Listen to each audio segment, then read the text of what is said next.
Meeting for July. Thank you all to our audience here and also online. And we'll start with calling the meeting to order and taking a look at the minutes from the June meeting.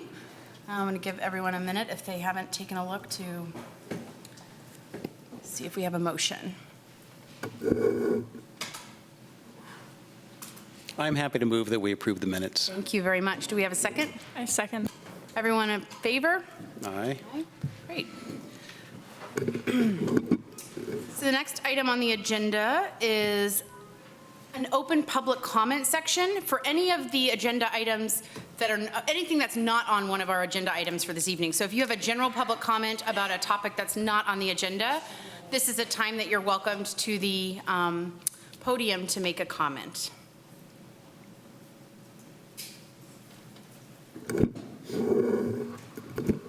Thank you. Sorry about the cell phone. I wanted to update you on Codornices Creek. Regarding the fish kill, no surviving trout have been seen. We're contacting property owners to ask them to let the California Department of Fish and Wildlife survey for survivors. We're hoping the city will help with that. Regarding upkeep, we have two large high school groups coming in July, as well as sessions with our weed warriors and our experimental Wednesdays after work. In August, we'll have our main public volunteer event on August 17th. And just a minute, Charlie, just get that out of the room, would you? I'm so sorry. We're hoping some Berkeley firefighters will help us with some heavy work, and you're very welcome to join us. We'll have something for all ages and abilities. And for September, we already have an inquiry from a UC Berkeley group that wants to volunteer. We've made progress on everything from big clumps of pampas grass to little vetch vines that would have smothered everything next spring. I'm told that Albany plans to contract for some work in August, and we'll be delighted, but that will only be below 8th Street, and most things would have set seed by August if we hadn't been working. So far, we're doing this alone. And alone, we cannot keep the rest of the creek from going the way of the blocks below 6, which are shrouded in hedge bindweed. And we cannot and should not compensate for years of neglect. To repeat exactly what I said last month, the responsible agencies now have access to $450,000 in maintenance money that they forgot for years. That money remains in a slush fund with no public record, no accountability, and decisions made in secret among three agencies, Berkeley, Albany, UC Berkeley. There is still no plan for dealing with vegetation. Our volunteers really enjoy hard work and are eager to help. But this continual whack-a-mole scramble to contain one problem while others get worse is discouraging and exhausting. We are not grunts. We are thinking people, we're community members, and we're citizens in a democracy. As a group, Friends of Five Creeks would like to have time to lead interpretive walks, get school children involved in nature, monitor the birds and bugs that live in that area, think about how to pass on everything we've learned over more than 20 years, and take positive steps to add to the biodiversity, beauty, and human enjoyment of this rare urban amenity, the creek and its surroundings. We also want to do our small part to correct our society's and government's failures of maintenance, which I don't think I have to tell you about in view of our fires.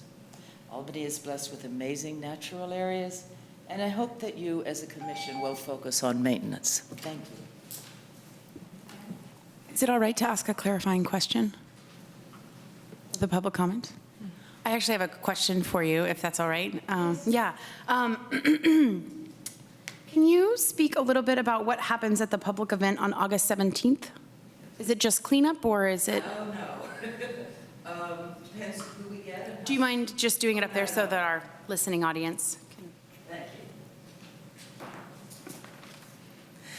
you. What we do at our work parties depends on numbers and strength. We will meet at 8th Street. If we get significant numbers of fairly strong people, some will go up and complete the brush clearing south of Belmont Village. Between 10th and 9th, there is a tremendous amount to do. I couldn't detail it all. The most serious effort, and this would again require strong people and preparation, is on the Albany side between 6th and 8th, where there's been nothing done for many years. So that would be everything from cutting acacias, removing pampas grass, digging out really big clumps of grass. People who are less strong, there's the bindweed, and you try to dig the roots. If we had a bunch of kids, we would have them just pull the bindweed off wherever.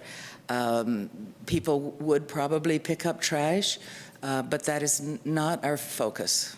Does that answer your question? It does. And the other thing I wanted to just mention for the commission, because you've offered in the past that if people were interested in coming for a tour or to have a walk or to... We would love it. Yeah, Email me. Okay, I'll be happy to do that. And I just wanted to offer if any other commissioners are interested in coordinating that for the efficiency's sake of the group. Thank you. It'd be wonderful. Thank you. Terrific. Any other general public comments about items not on the agenda? Please come on up. Hi, my name is Susan Moffett, Albany resident from Love the Bulb, and I'm here to give you an update on Bulb Fest, which took place on May 4th and 5th, and it was a fantastic event with 11 dance groups and 15 new art installations. We got on the front page of the San Francisco Chronicle Datebook, and we're mentioned in the New York Times California Today, so it was a really great event, and we've had a number of art walks since then, and Impromptu No Tutu, the dance group associated with the Albany Senior Center, has led some of these movement and dance events afterwards. And I have brought here our program from the event, which has maps of the art, and I would love to give a tour to anybody who would like them, because even with this map, some of these things are a little hard to find. So I'd be happy, my email address is on here if anybody wants a tour. And I've even added, I've scrawled on the map a couple of additional artworks that have been inspired, I hope, by Bulb Fest that have been added since, that we are not actually our work, but are really delightful, including an incredible tall ship, lovingly designed. So I'm just going to hand this information on to everybody. Thank you.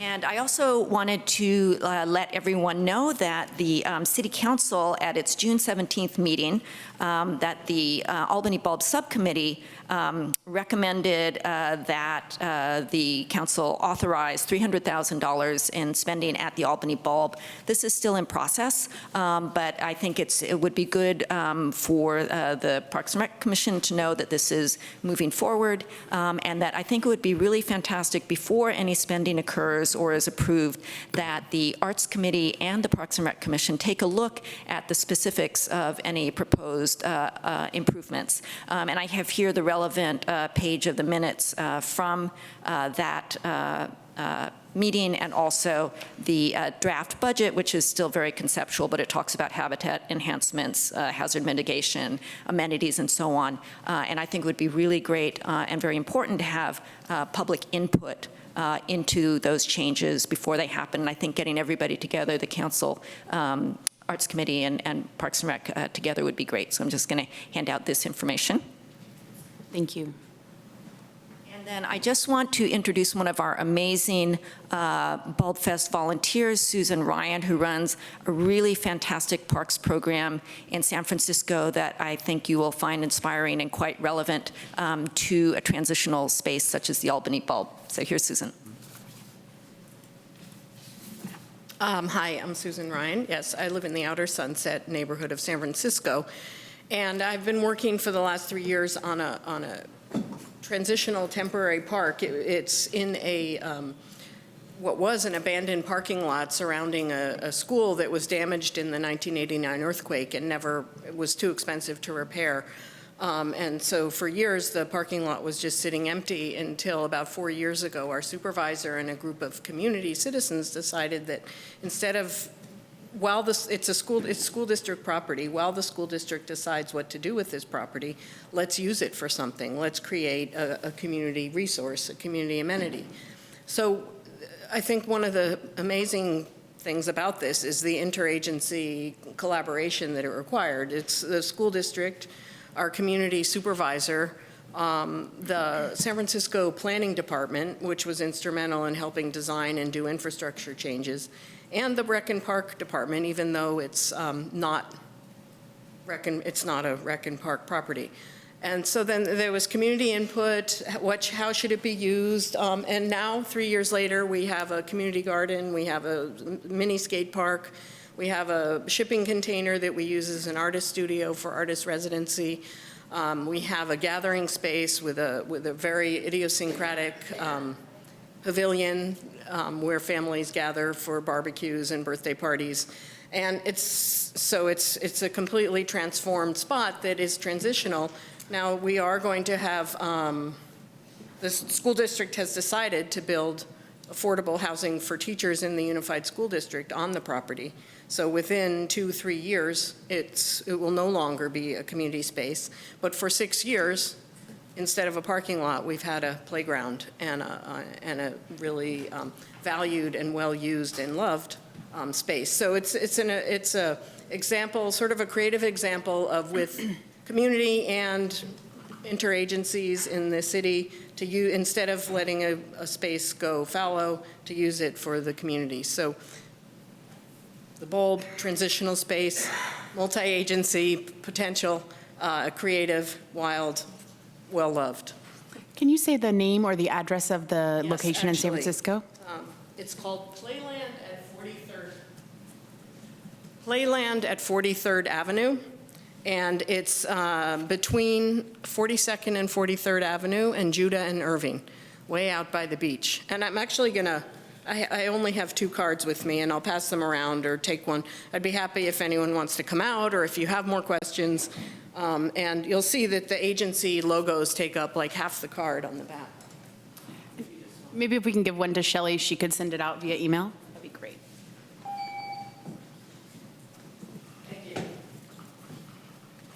You can take one. Shelley just needs one. Come on up. Welcome.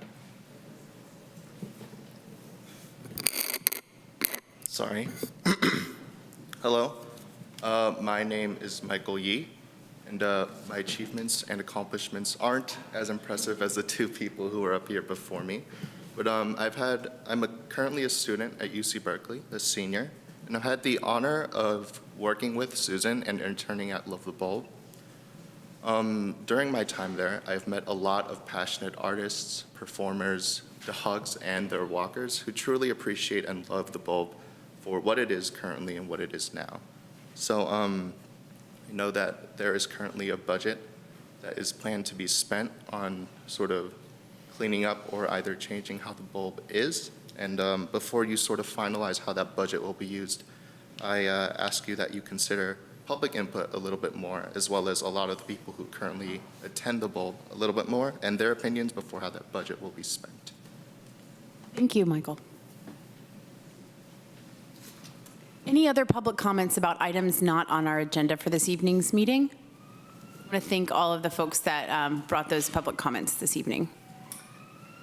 Okay, so we'll move on to the announcements section of the meeting. And Shelley, shall I just kick it off? Yeah. So I just have a very, very brief announcement, which is an update for the commission about the Community Garden Subcommittee, which Hillary and Ben and I are a part of. We have had an opportunity to meet as a subcommittee briefly, and we will be meeting on Saturday. A number of us will be meeting with several key stakeholders from the current community garden at Ocean View Park. So that's kind of the beginning of our information gathering sessions, and we'll hope to have something to bring back to the commission either in September or October as a result of that basic information to sort of get some direction about next steps. So just wanted to provide that update, and I want to thank our my fellow subcommittee members for their time.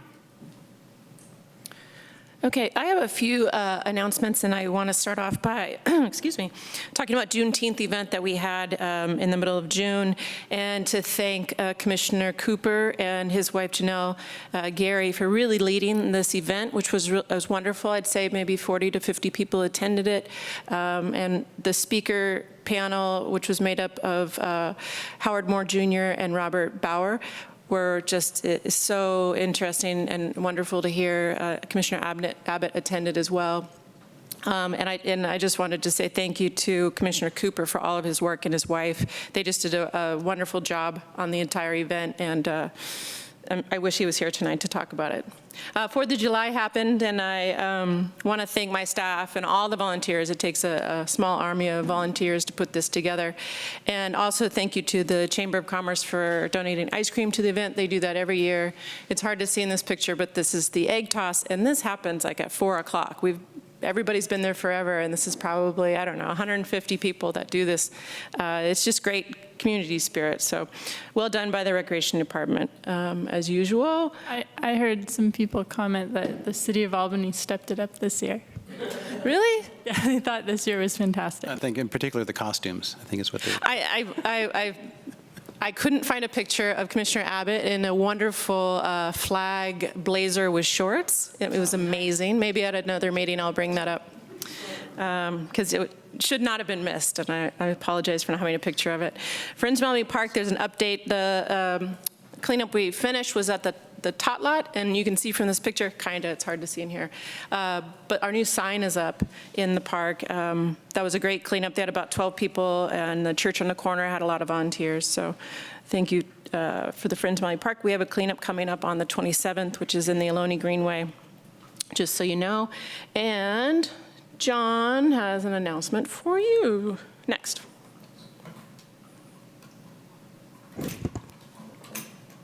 We had an emergency tree removal.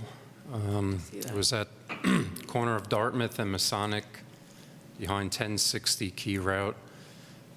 This is the tree. You can see that it was splitting. I looked at it on Friday. There was a split. I went back on Monday, and it was split about twice as much. So I had a crew come out and take the tree out. If it were to fall to the left, well, on this picture, to the right of the picture, you can see where it would go. It would have fell in a backyard and broken a fence and hit the house, so we took it out. There are 4 ginkgos, kind of young ginkgos planted behind that property, so we can replant, but probably not right in that location, but somewhere else on that strip of the greenway. John, did it have, was the split caused by some kind of trauma to the tree, physical trauma on the outside, or was it something? It looks like, if you can't see now, but up higher, there's a small limb coming out the middle of the tree that probably should have been pruned off a long time ago, but it's a situation where there's included bark, where there's just poor branching unions, and the section towards the house was really tall, and I guess in the wind, wind caught it and started the split on it. So maybe a long time ago, if it was trained a little better as it was growing, it might not have happened, but it did. Thank you. I have one quick announcement. I just want to recognize the Avenue Adventure that took place. I think I mentioned it in a meeting a while ago. Well, it concluded this past weekend with Councilmember Moss being led away by the police for a scheme to sell Albany for dumping trash in order to become the mayor of Berkeley. It was a lot of fun. It was a great puzzle. It took us all over the bulb, took us all over Albany. It was a really neat thing, and I hope that they do it again. It was awesome. I heard from a number of people that did it that it was very, very fun. It was very fun, yeah. I just also want to make a general announcement or recognition of the great social media posts that the City Recreation and Community Services Department puts up. I think just for citizens, it's a good way to keep aware of what's happening in addition to the weekly emails. And I think your staff does a great job sort of keeping people notified of things that are happening, both scheduled things, but also like the sprinkler thing, which we talked about last time, or things that are happening kind of on the fly as well. So Thank you. Thank you. And the Memorial Park bathrooms look awesome. Oh, yes. I've never been so happy to go to the restroom at 4th of July. It was lovely. There's no smell. Go to the bathrooms. Enjoy. Even now while it's hot. Yes. Yes. Enjoy them while you Excuse can. me. Yes. Great. Any other announcements from any commissioners or staff? Okay, we'll dive in then. Our first item on the agenda is a presentation from Lizzie, and I hope I'm saying your name correctly, Karade? Karad, Lizzie Karad, who is with the, who's a climate fellow, Civic Spark Climate Fellow. So we're looking forward to your presentation. Thank you.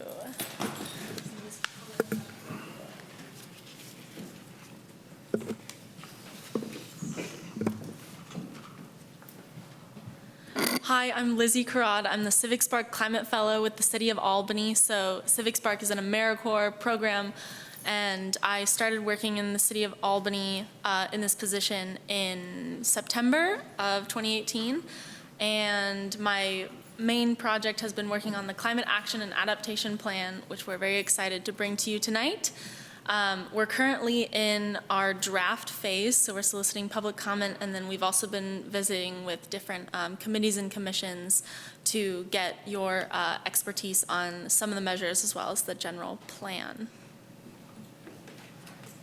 So I'll start by explaining Albany's greenhouse gas reduction targets and climate action goals.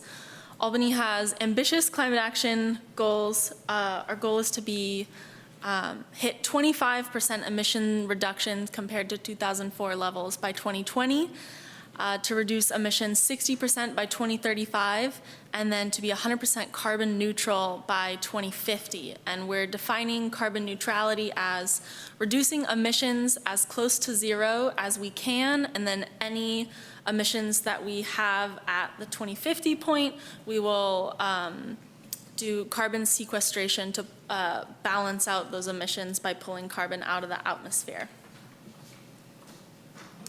So why local climate action?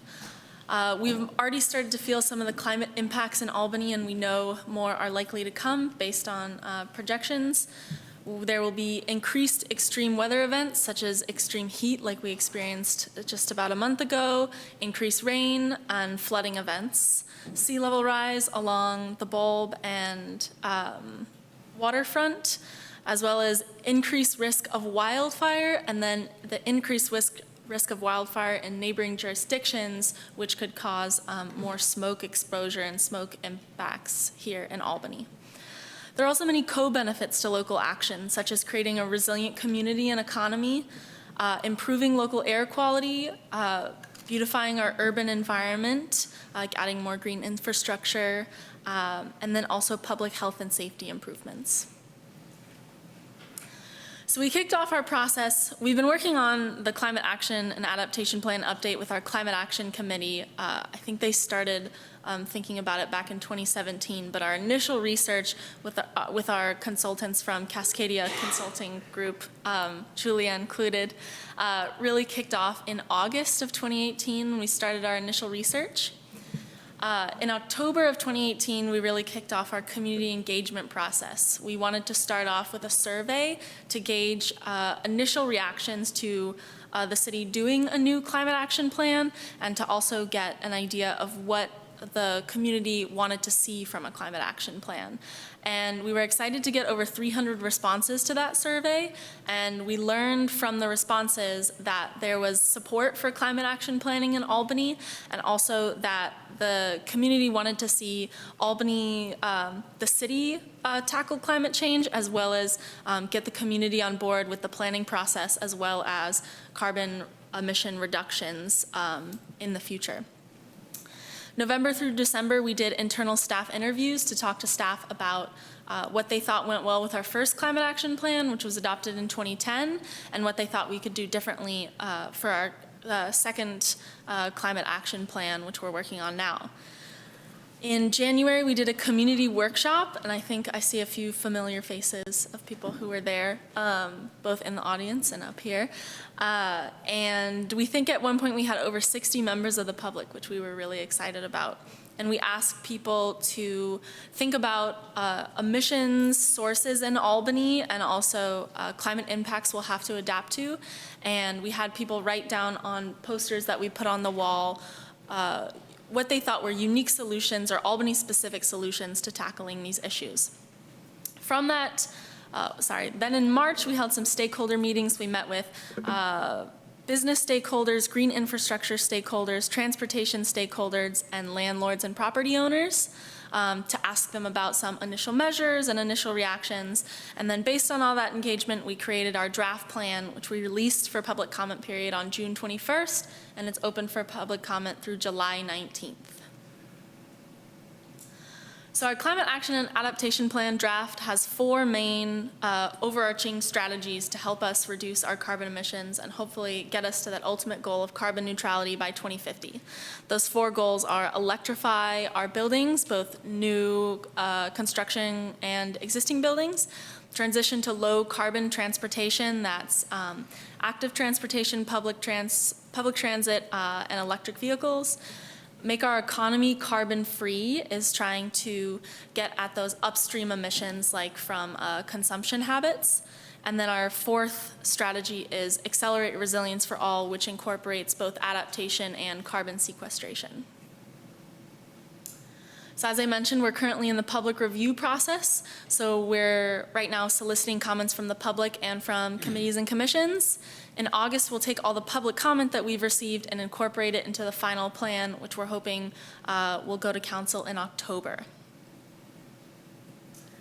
So I kind of went through that pretty quick. Does anyone have any questions before I move on to specific measures we'd like to ask you about today? Okay. Thank you for all this work. Yeah, and thank you for letting me present this evening. So based on other committee and commission presentations I've done, I have a suggested discussion format, just because I know you also have more items on your agenda after this. So I'll ask the commission for some general comments about the plan if you had a chance to look over it before the meeting.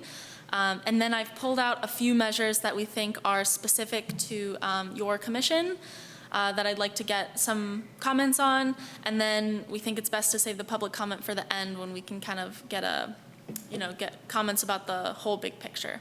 That's just the suggested format, but I'll leave it up to you to make the decision.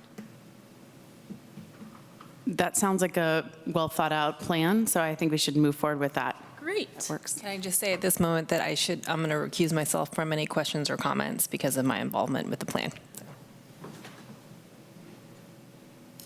So our first measures are establish a farmer's market in Albany. Our goal with that one is to provide access to local foods as well as reduce the emissions related to traveling or bringing food from far away into the city, and then promote and facilitate utilization of the sharing economy through an outreach and advertisement campaign. So we're envisioning, we already have some sharing economy tools set up, but kind of really diving into promoting them and helping people figure out how to use it so that they don't have to always buy new. So those are the first 2, if anyone has any comments on those.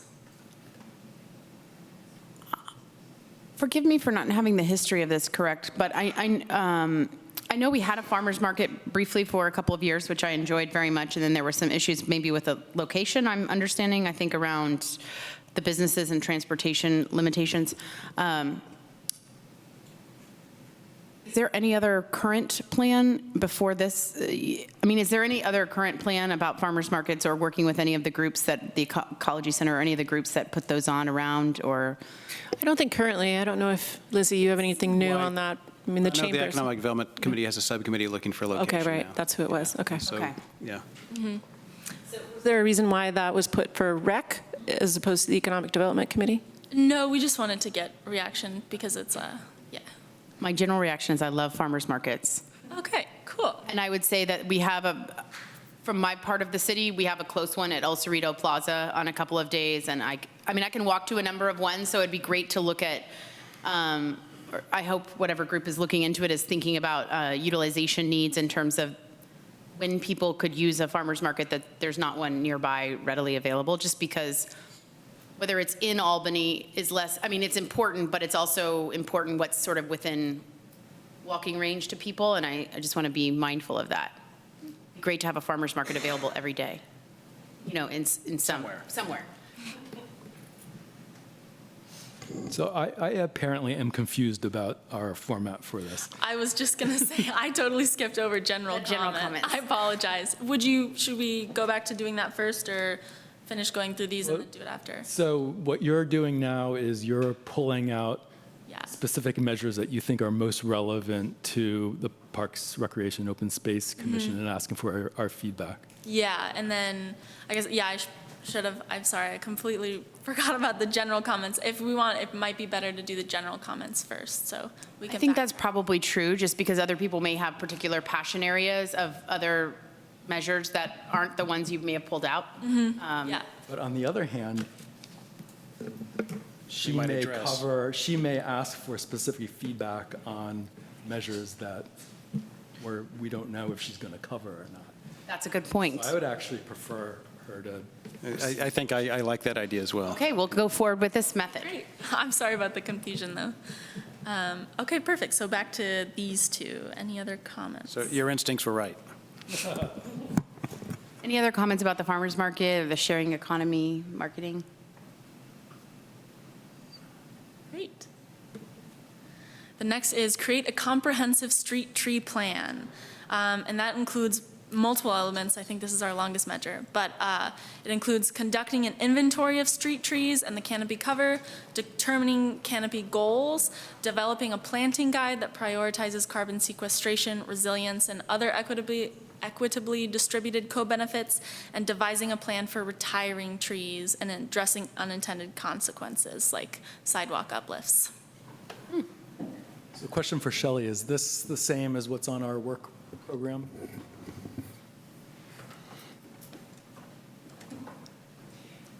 It seems like it's a lot of things in one, isn't it? It's a planting plan. It's Master tree plan. yeah, yeah. I think that it is similar. Yes, yes. I guess my feedback. That's right. I'm answering for John. This is John's world, but yes. My thoughts on this is that this sounds very similar to a work program item that I think a lot of commissioners are very supportive of. This idea that the city should do more to establish a clear policy foundation for street trees that can then be implemented more efficiently by staff and others in the city. So if that's what this is, then I think that this is an item that should be prioritized both in the climate action plan as well as in the work program that this commission's working on. This also mentions possibly trees on private property, such as a heritage tree ordinance or something like that. What do you think about that? I think that that's something that should continue to be discussed. Just wanted to mention it. Lizzie, can I just ask what the icons generally mean? Yes. Sorry, let me just finish this note. So the little construction men, those are costs to the city. And that's like how expensive it or non-expensive it would be to the city. One icon means that it will have minimal cost, and then the more icons you see means that it'll have more cost. The home is the same idea, but just for individual homeowners. The green icon up at the top, that's what greenhouse gas reduction impact that action will have. So again, if it's just one, it's very low. If it's more, it's higher impact. The blue icon with the checks means feasibility, so that means we think it's a feasible action. And then the sun with the water underneath it means that it could have resiliency co-benefits. When you say home, the cost to the homeowners, are you saying through like a taxation or Yeah, or like something that would affect like purchasing or updates, retrofits, or something like that. So I actually had a question about that. So is that specifically homeowners or just the parties affected? Because it might be a business owner. It might not be a home. So That's true. That's a good point. And some of them in particular might impact businesses. So you may want a separate icon for that, or just be sure it's clear that it's just kind of not the city. And one overall question I had is that there's not, so this kind of lays out the goals, but it doesn't necessarily lay out how or who will take it on. So for this, obviously, it seems to rest with the Park and Rec Commission, but there's a lot of opportunity. We've heard about other cities that have done master street tree plans and have brought in community volunteers and organized them. And so it seems like there could be, although you don't necessarily want to dictate how things will happen, some opportunity to also include in all of this some ideas about how it could actually be accomplished. accomplished. Yeah, so I will put in a note. I think I forgot to mention this in the presentation. Once we get all the public comment and we really decide on what our measures are, we're going to create an implementation plan. Yeah, that will determine who's going to do it, where the funding will come from, what we'll track to make sure we're implementing it correctly. But That yes, sounds thank you for great. bringing that up. You know, it's possible that that last sentence could be its own measure, since that's about potential regulation of trees on private property, which may warrant some discussion separate from the comprehensive street tree plan.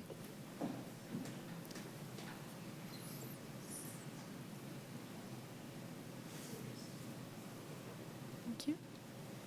Any other comments on this one? Oh, just, did we decide we didn't like the word street? Because there's also trees and parks, right? Is that, what did we decide? We had a term for that. I just figured it might, city tree or? Trees.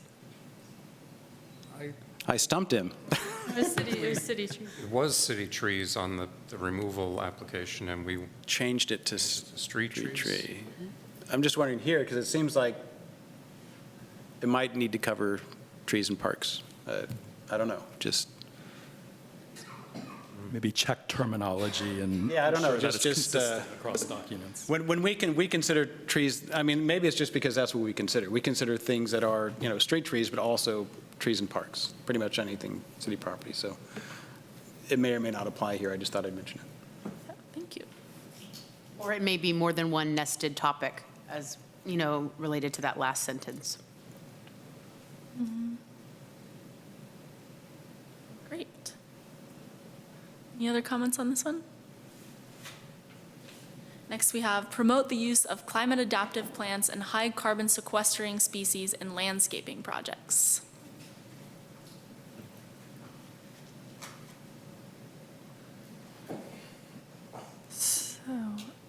One of my comments on this was that I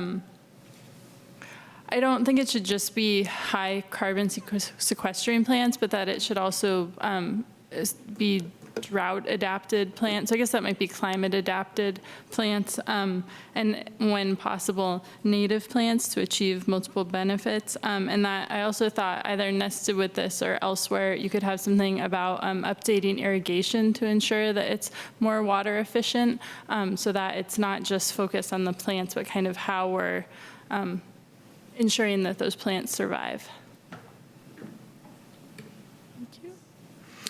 I had comments that were kind of along the same lines. I was surprised that drought didn't appear more prominently, at least in the resiliency section. And I was thinking a lot of the, like when the Greenway was done, it was laid with purple pipe for reclaimed water, and so maybe that can be extended for city property. I'm also a strong supporter of something that protects grass in parks. My feeling being that as drought continues or gets worse, we're going to ask residents to get rid of their grass, and then the grass in the park becomes a community resource that everybody can, enjoy grass while not, they can't have it at home. That's just. Well, and there are native And there are native sod that sorts of people grass. use that are more bunchy, but that can still be played on, or could be used for like dogs instead of like Sure. a play field. But that was something else that I thought of too, is that maybe transitioning some of our grass to other more climate resilient grasses might be appropriate, because then it also sequesters carbon and is usually more drought tolerant.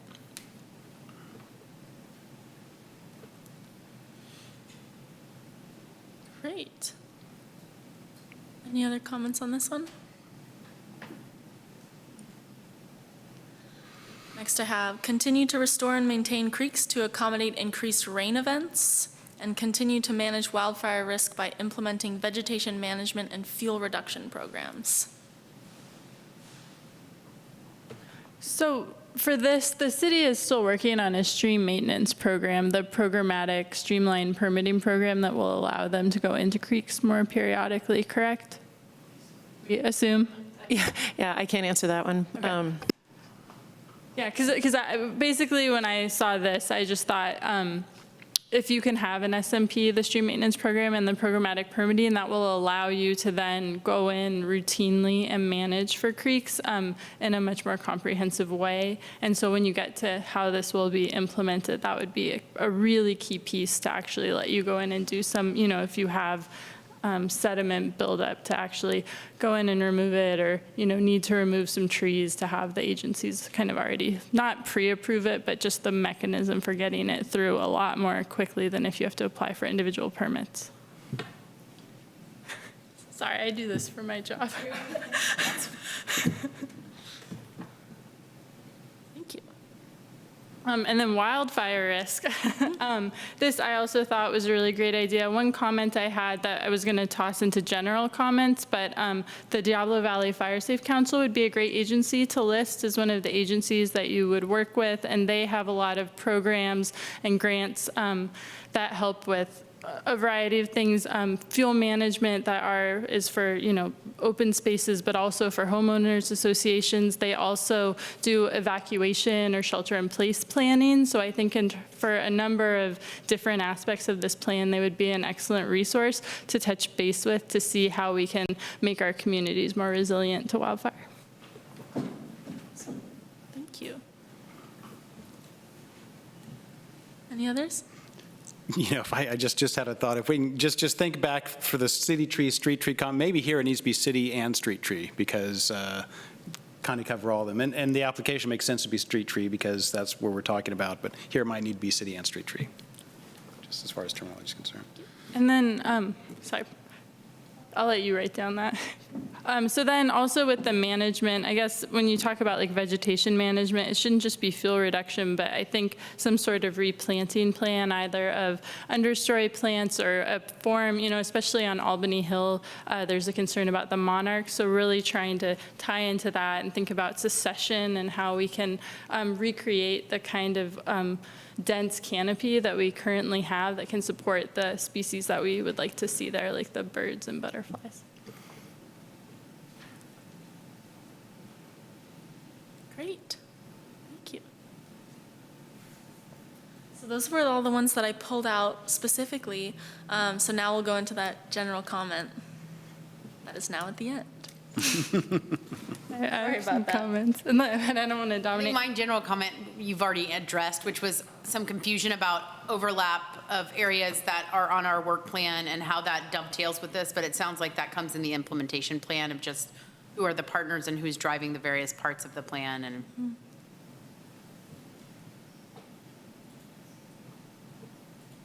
Thank you. So you talk a lot about incentive programs throughout this, and most of the incentive programs are based on electricity and other things. But East Bay Mud for a long time has had an incentive program, and they did, particularly during the drought, to transition landscapes to more drought-tolerant landscapes, but also to help incentivize the purchase of rain barrels for collecting water, and also laundry to landscape systems, which all help us improve our resiliency. And then, if we do have stored water, that also in the case of emergency, like an earthquake or a fire, provides an alternate water source for our residents. And so I think if the city of Albany could partner with East Bay Mud to develop some of these programs, because they tend to come up during drought times, but not during years like this. And so try to make them a little bit more permanent. That might help with adoption and also promotion of the programs. Because I would love to see the city of Albany really reclaim the water that is, hitting our roofs and just going down the storm drains.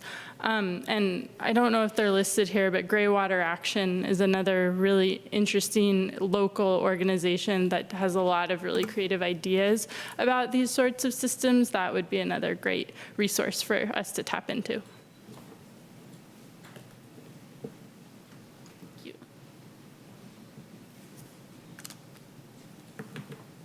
And then finally, I probably I'm not allowed to say this, I'm not sure, but I work for the Alameda County Resource Conservation District, and we're a really great resource. And I think that is another organization that could potentially support a lot of these measures. But I probably wouldn't be the one doing it. Thank you. any other comments, questions from the commission? I have some, but Todd, did you have? No, I think I've made my comments. So, let's see, I have a few comments about the page that articulates the vision. And And in the section under I can pull it up. equitable, I think that I would like to see the term affordable housing explicitly appear there. There's the term affordable neighborhood. I would like to see the term affordable housing appear in the vision statement. Another comment on this page is the term sharing economy appears in this vision statement, which suggests that this is an important concept. That might warrant a little more discussion in the plan, because it was unclear to me exactly what that means and what the city's role might be in promoting that. Another comment I have about the vision statement is, and this has to do with the engaged. Can you speak into the Sorry. microphone? Yeah, and that, this relates to the engaged bullet points. I think having a statement relating to proactive city leadership is an important concept, not just to be reactive, but to be proactive. And the plan somewhere, and maybe here or somewhere else, might want to mention the importance of youth engagement and leadership on this particular issue. Let's see, so the other part that I have some comments on, oh, here's another comment. So I see action 2.1.1, which is to develop an active transportation plan. So I think our existing active transportation plan was adopted in 2012. And so it's unclear to me whether a new active transportation plan is really necessary, or if just making sure that this plan remains up to date and current as time progresses, that might be a better use of limited city resources. Let's see. And the last thing I wanted to comment on, which is, if I can find in here, what's the section on land use? Oh, it's in the transportation section. Yes, to land use measures. All right. So, my day job is a land use planner. So, I have a few thoughts on this particular set of measures. See, it's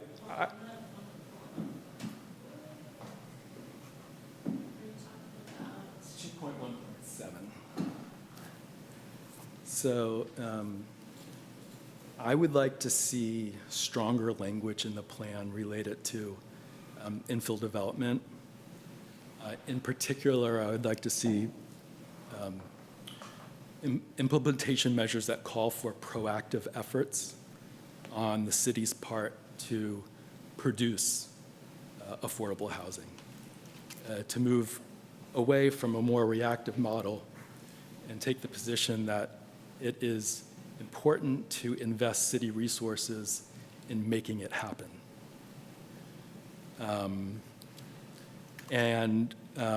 I think other ideas that I would be interested in seeing in measure 2.1.7 has to do with potentially expanding the area where multifamily housing is allowed. That's compatible with the existing urban context. And then I think that our climate action plan should also include some language about the importance of maintaining a regional perspective, not just a parochial mindset, but understanding the importance that our local decisions have on the bigger picture. And I think having that in the plan and stated as such would be useful to have. So I think with that, I'll end my comments. Thank you. Todd, do you have anything? No. Thank you. I think my only other comment is just, I didn't think of this before, but I was doing a search for green roofs. And so making it easier for people to plant on the roof or for owners to build on the roofs. There's some neat, I mean, we don't really have covered bus stops, but there's a neat thing going around social media about like pollinator gardens over bus stops. So thinking not just about the space that we have, but, thinking about going over parking lots, buildings, residential houses, the sides of buildings, and just being a little bit more creative, because there's neat ideas to create like vertical gardens, right, just on streets. So really trying to green more areas could help, especially because we're in such a small city and space is at a premium, might help us expand where we can be doing this work. Thank you. So at this time, I think we would be opening it up for comments from the public on this wonderful work that you've done. Anyone in the public like to comment? Come on up to the podium. Welcome.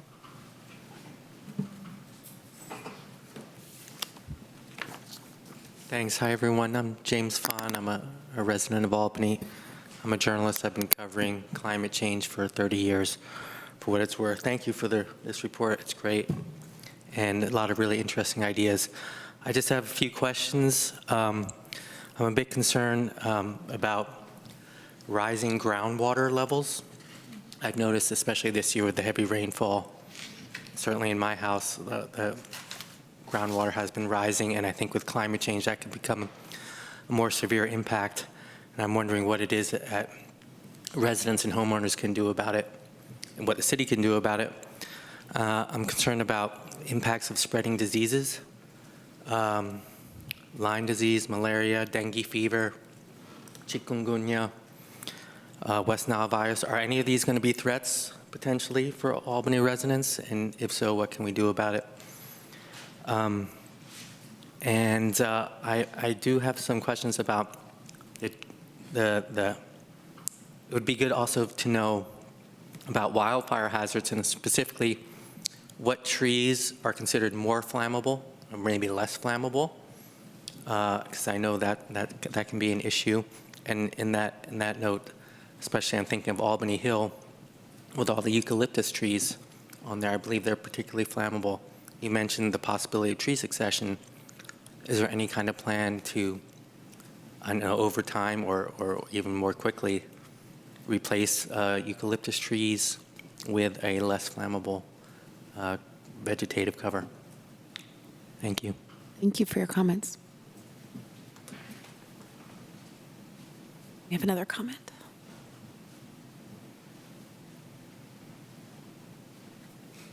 Good evening. I'm Gerhard Brostrom, longtime resident of Albany and a founder of Transition Albany. We're so thrilled to see the results here, and we see them as very usefully encapsulated in just a few ideas, 4 of which we really loved. The final one being resiliency, which is something we undertook for quite a few months in our early years of our incumbency as the climate change group in town, starting about 10 years ago.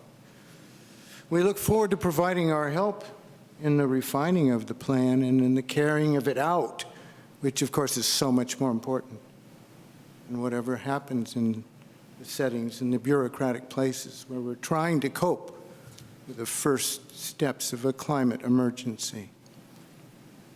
Climate change is a focus for transition in the following way. We believe that if every level of government gets busy right now, right now, maybe there's a chance if also all the people put a lot of their efforts into it, in an all-out effort. Transition towns are across this country and across the world through most of the time we've been in existence, and that's almost 10 years here. We've seen it growing faster outside the United States. So let me make clear that we are here to help you with the people's will that this suddenly be a rallying position, that we start dealing with climate. And we're so happy to have Max Way in his chairmanship and the rest of the people in the Sustainability Council doing this heroic work. Anyway, we hope to work with you in the coming days and see if we can start making a little headway here in Albany. Thank you. Any other comments from the public? Any I just want to say thank you for letting me present, and thank you for the public comment. If you have any additional comments, please email them to me. My email, I can pull it up here. This last slide. And then I also left some cards in the back for anyone that's in the audience if you want to email me any comments. Like I mentioned, we're accepting public comment through July 19th. So I encourage you to send any comments you may have. Thank you very much. Thank you very much, Lizzie. All right, so that is going to move us to the next item on the agenda, which is a series of street tree removal applications. And the first one is a discussion about the Memorial Park tree removal, the acacia tree. And I'm going to turn it over to John for the presentation.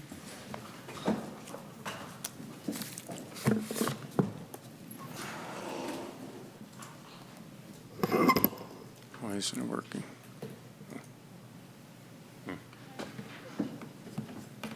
Okay.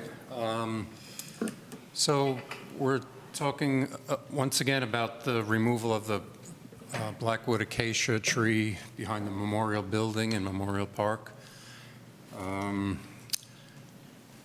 These are some pictures that we saw last time. This is the tree. It's in the northwest corner of the building near the batting cages, the ball field, and the tennis court. And it's situated in the middle of a demonstration community garden. And here's another view of the tree. In this picture, you can see right there that there's a conch, a Gandoderma fungus growing in the tree. That's the main concern of this with this tree. Here's a shot, somebody knocked it off the tree, which really does nothing because the fungus is just the fruiting body of what's happening inside the tree.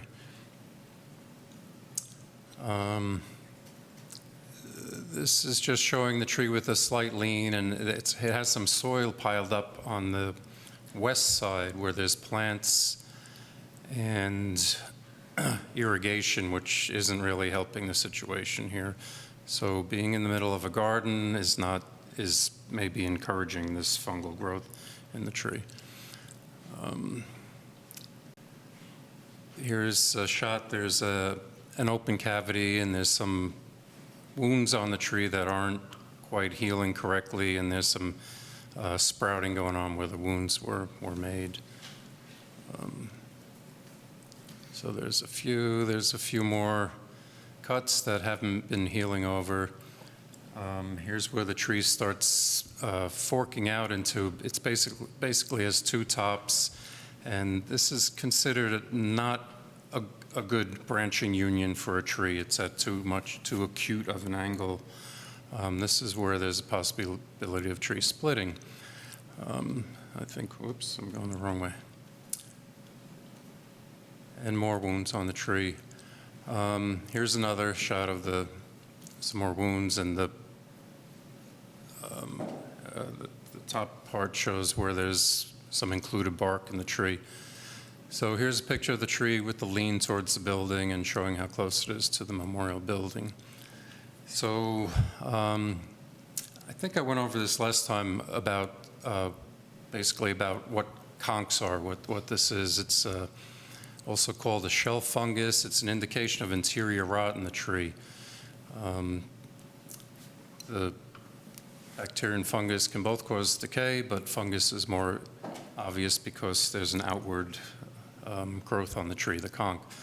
The conch is only a small portion of what's actually going on inside the tree. Inside, what you're seeing is, what you're not seeing are the filaments that are known as mycelium that are running through the tree and basically feeding on the tree and eating away the inside of the tree. Let's see. The fungus, the issue with this is there's no turning back. There's no healing. There's no poisoning the mushrooms or knocking them off the tree that's going to make it go away. So what's happening inside the tree is getting worse and worse over time. So these are a few pictures from one of the arborists that a consulting arborist that we hired to do a tree risk assessment on the tree. And here he's showing, similar to that other picture where the tree was branching out, where this is not a good branching union. Here's another shot.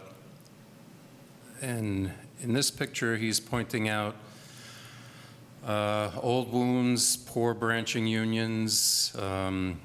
The circle is showing open wounds on the tree. The arrows are pointing to poor branching unions. This is throughout the crown. Lots of smaller problems that, well, there's small problems if you're not the person underneath the tree when one of these poorly attached branches breaks out. So, but again, the main issue is the conch in the tree. And the conch is at about 6 inches from the ground level. And what we had in the one study that was done, we had resistograph testing, which is basically an insertion of a needle-like drill that gets inserted into the tree, and it's spinning, and the sensors are judging the strength, the integrity of the wood. If the wood's strong, if the needle's spinning faster, there's less resistance, and that means there's decay or an open cavity. So in this graph, these are actual graphs from the micro testing on the tree. And this graph is showing the green. If you look from right, you read this from right to left. So the green section, first of all, the gray section is the bark. You go in about an inch or so, and the green section is saying that's sound wood. So the top bar on each of these graphs is what the test is actually reading. So the green section is good. So on this one, from about 1 inch to 6.5 inches, there's sound wood. From 7 to 11 inches, there's anomalies, which means it's not really giving a reading of sound wood, but it's not really giving a reading of a cavity. So it's more than likely developing decay, starting to decay wood in a section like that. The red section is cavity, which means there's basically no wood there. There may be some fiber, but there's no resistance to the needle. So from 11 inches to 19 inches into a tree that's 35 inches in diameter, there's a cavity at that point. The second graph shows decay at 1 to 2 inches.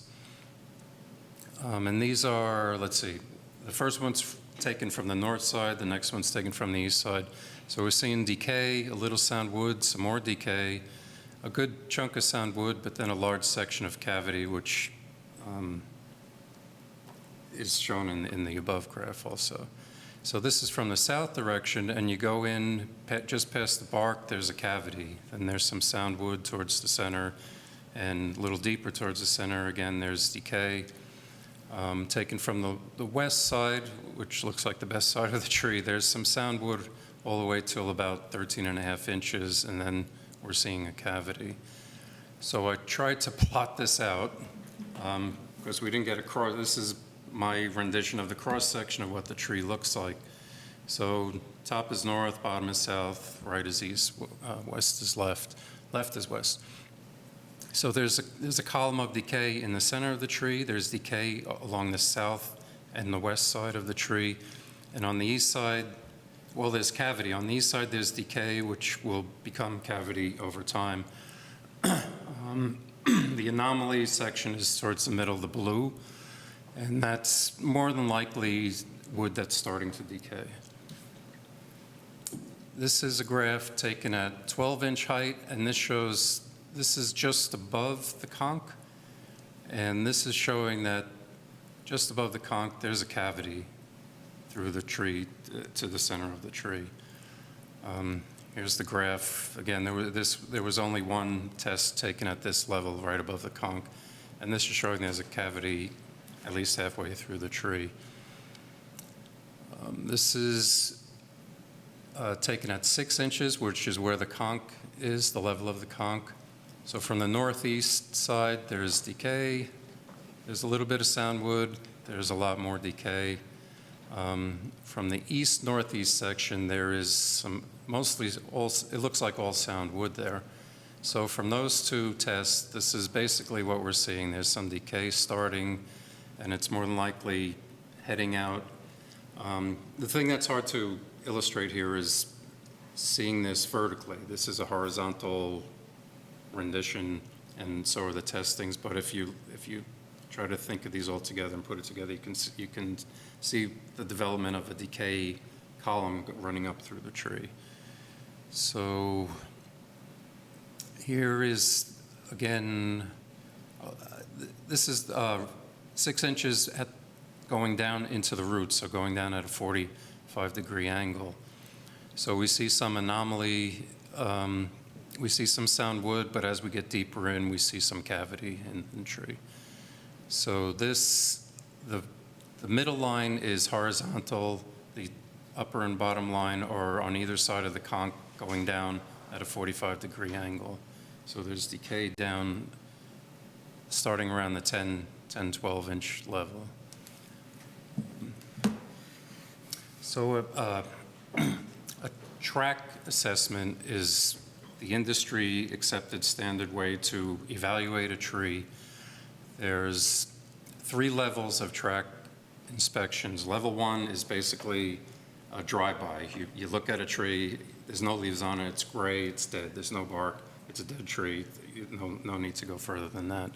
A level 2 tree is a visual inspection where you take some time, look at the tree, you look for things that we saw in some of the pictures like poor branching unions, unhealed wounds, open cavities, conchs, and that sort of thing. So it's a visual, there's no mechanical, no aerial, anything like that.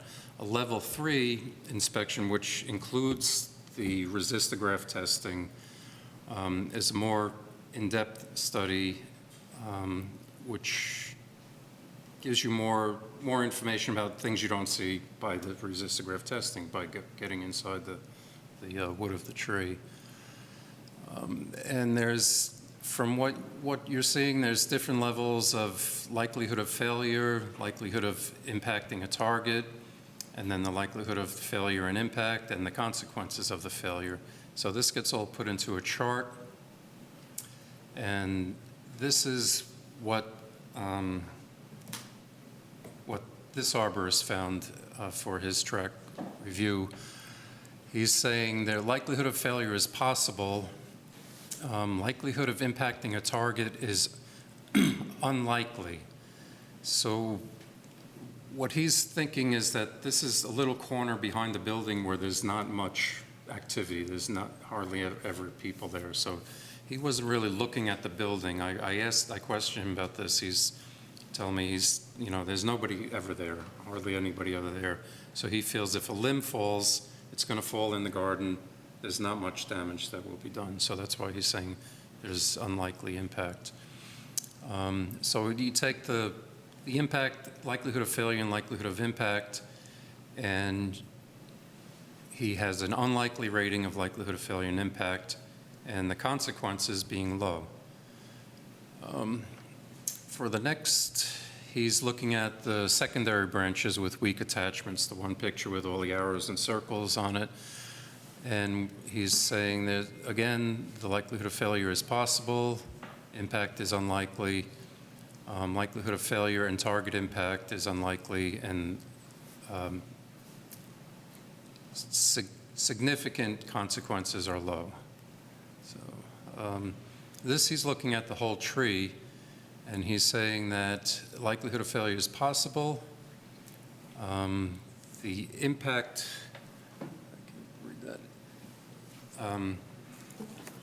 likelihood of impacting a target is high, somewhat likely. So it's a little hard to understand. But you take that somewhat likely, put it into the next chart, and you see that the likelihood of failure and target impact is somewhat likely, with consequences of failure low again.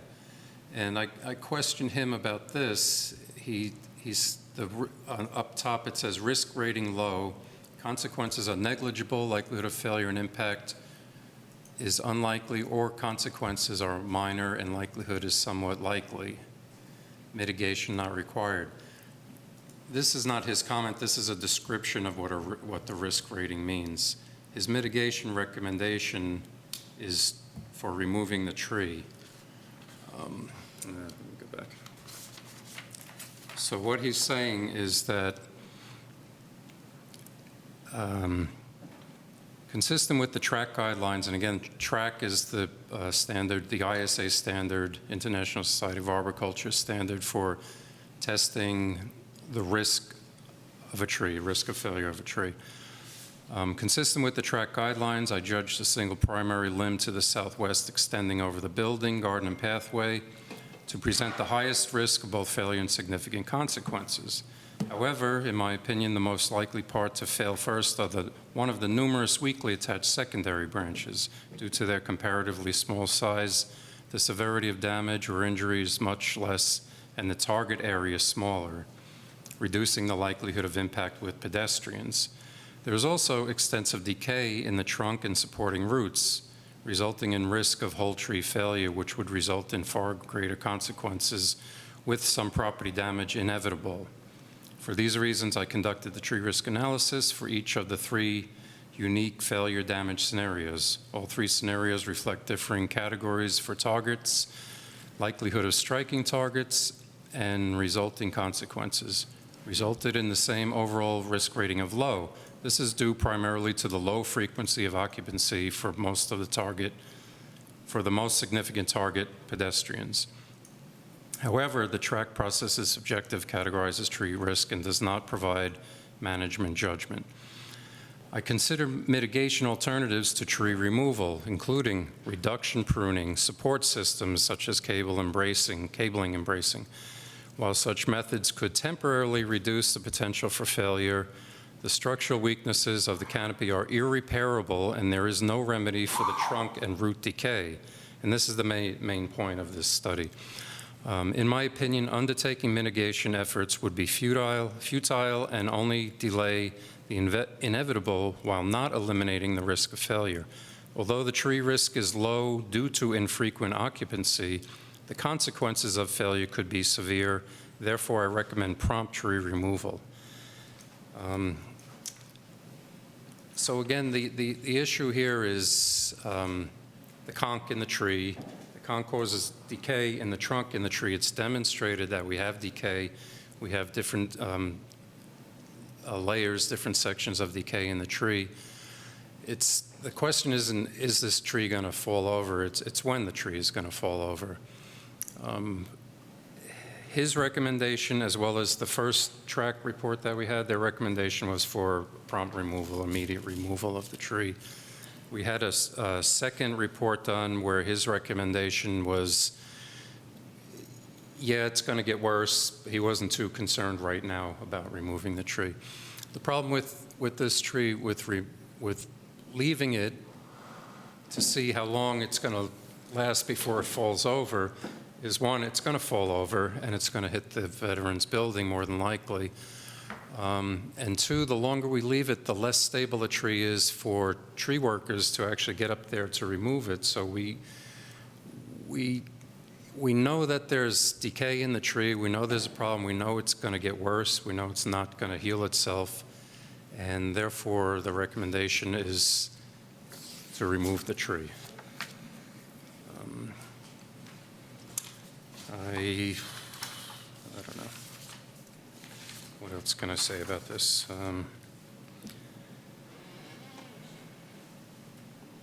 I think I'll leave it at that. I'll leave it open for questions. So I want to give the commission an opportunity for clarifying questions for John before we open for public comment on this topic. Why don't we start with you, Ben, if you're ready? So, risk rating low, mitigation recommendation remove tree.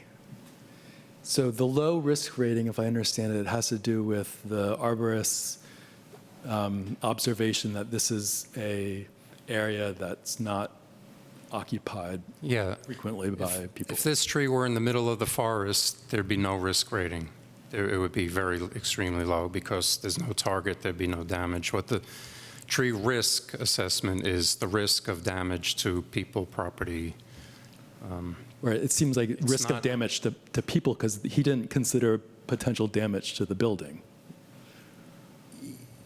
It doesn't seem, he's stated that he feels that the primary target would be people, and he doesn't see any people there. It's a not very heavily used area. This is, again, a risk assessment. It's not a tree evaluation. Those are separate. So that risk rating is a rather subjective determination, right? It's somewhat. It's from his observation. I mean, he went out there while he was there. He didn't see anyone. It's in a kind of a hidden corner of the park, so he felt that it's a low occupancy area. So there's a little subjectivity too, but there's some observation that he made that determination. Okay. I have to say, I first of all really appreciate all the extra effort since our last discussion of this item, because I know this was an expense and also time. And so I know we'll get to the discussion part later. But actually, I think mine is more discussion comments, so I should hold on that. Are there any other questions for John? I just want to clarify. So my understanding is when we're talking about risk, we're talking about in the next 3 years. We're not talking about 10 years. We're saying, and the number here is target 1 to 3 years. Is that correct? So in the next 3 years, it's et cetera, et cetera. Yeah. Okay, yeah, that's the time frame. I mean, because This it assessment- will eventually fall This 100%. assessment is but- for that time frame. Right, okay. And then just kind of for myself, the risk rating, he's not analyzing the risk of a limb falling, he's analyzing the risk of damage being done when a limb falls. Yes. Okay, I just wanted to be, okay, I understand that. I do have a question, sorry. So with the conch fungus, how does it get there? And then what are the chances that it can impact other trees or in Memorial Park already, or that it could, when it gets taken down, if it gets taken down? Yeah, that's a good question. Fungus spread like mushroom. It's a mushroom family. It's spread by spores. Sorry. They're in the air. There's fungal spores in this room. We carry them with us. The conditions were right for the tree. There possibly too much moisture, maybe decay or bacterial infection before the fungal spore was able to seed itself and start growing there. It's not something that would spread to other plants unless the conditions were right for those other plants. So if they're in some state of stress and there are spores and the conditions were right with moisture and temperature, then yeah, any tree, any plant can be infected.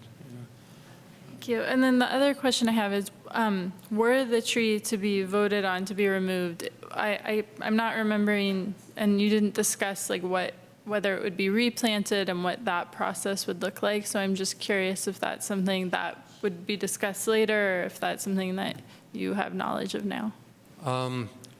We would want to replant it. I think that might entail some discussion with the commission, where and what. My feeling is that the garden shouldn't have a large tree there. It's a garden. The plants need sunlight. There's fruit trees. There's all kinds of plants that like sunlight. There's already a good amount of shade from the building. The building shades the garden basically morning hours. There's a large eucalyptus there that gives a little shade in the afternoon hours. So it depends. I mean, if we want to put it back in the same place, we can put it back. We'd have to decide on a species. We wouldn't want to put another acacia tree there, I don't think.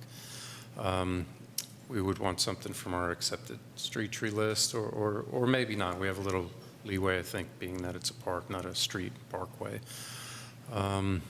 Or it can be planted somewhere else in the park. So discussion, just like our Terrace Park discussion. Any, I have another question. So can you restate for me the conclusion on the likelihood of failure within the next 3 years? The likelihood of failure, well, what he's, on this chart, this is for the whole tree failure, and he's saying whole tree failure is possible. What does that mean? Everything's possible. It means that the tree, it means it's possible. It's not something, it's not teetering, it's not imminent, going to fall over right now, but it's possible that in the right conditions, again, a storm event, the tree could possibly be blown over because of the decay that was found in the trunk. So it seems like there's a relatively high degree of uncertainty about whether this tree will fail or not. I wouldn't say there's uncertainty. I would say that at this moment, within the 1 to 3 year time frame, it's possible that the tree will fall. So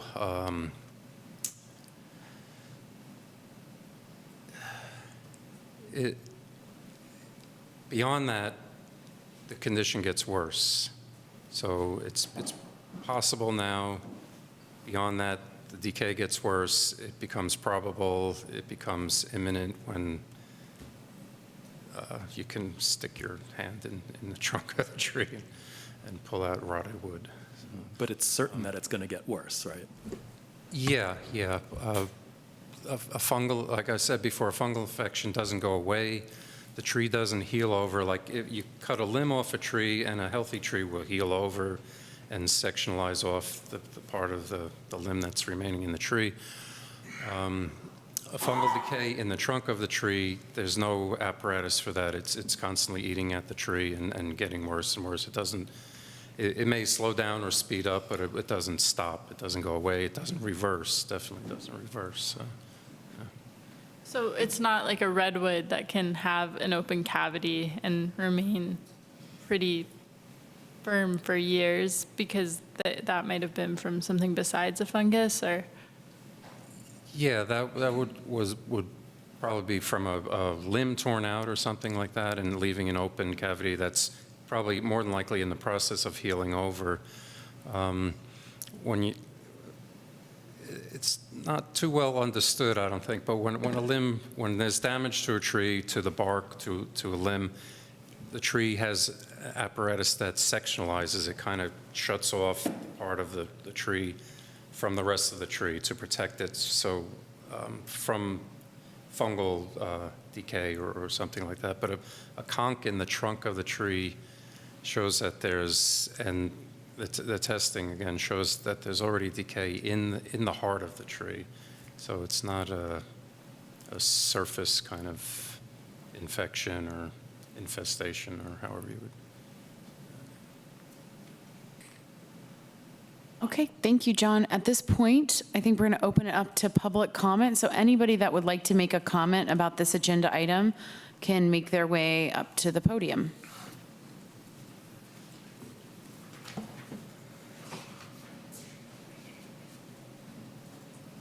I'm Jeff Shipley. I'm an Albany resident. I'm a volunteer with Albany Little League and the high school. I coach on the high school baseball team, and I've done so for over 15 years. And this tree, I didn't know it was sick, but it's been a problem for the whole time that we've been there.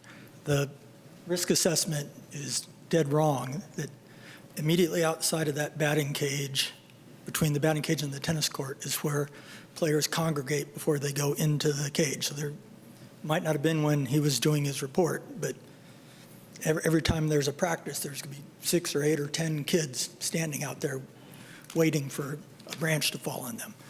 Every winter, I have to climb up on top of the batting cage on the nets and pull out branches that have already fallen. We've had branches that are, 4 or 5 inches in diameter, 15 feet long, trapped on that net. So this tree has been failing for a long time. I didn't know it was due to sickness or what, but it's been a problem.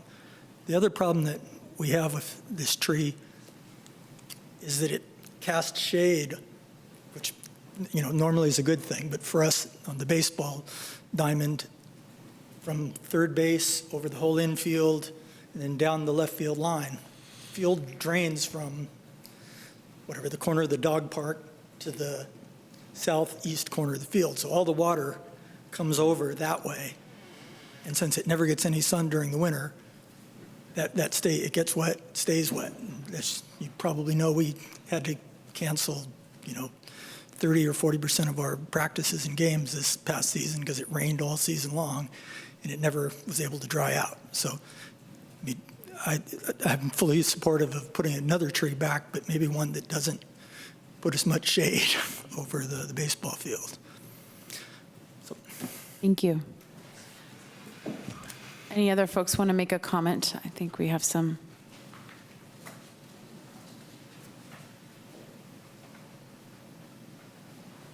Hello, I'm Karen Campbell, and with two other people here, I'm one of the volunteers at the Edible Landscape Project, your demonstration garden that you mentioned. And we've been working on that corner of the park for how many? For many, many years. And these two are the ones that work mainly in that part of the garden. So one of my concerns was about the baseball players when I heard that nobody is there, because they are there every Saturday, we're there every Saturday.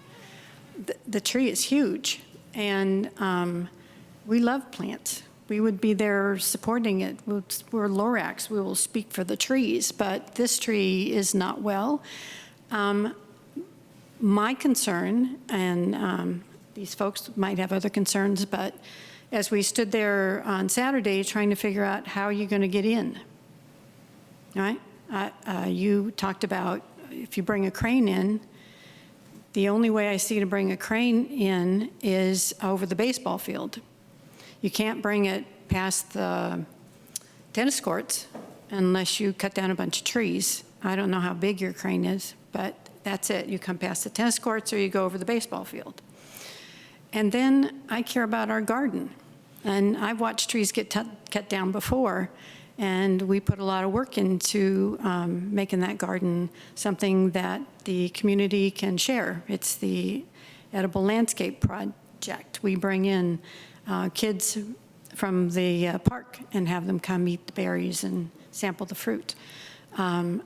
We can't see how you can do it without damaging the garden. So that was my concern, is how will you get a crane in and how will you do it without damaging the garden? Thank you. Thank you. And I also want to thank you for how careful your planning was. As we stood there Saturday, we hadn't seen your 3-4 reports. It was amazing how much work you've done, and I appreciate that. Thank you. Any other comments?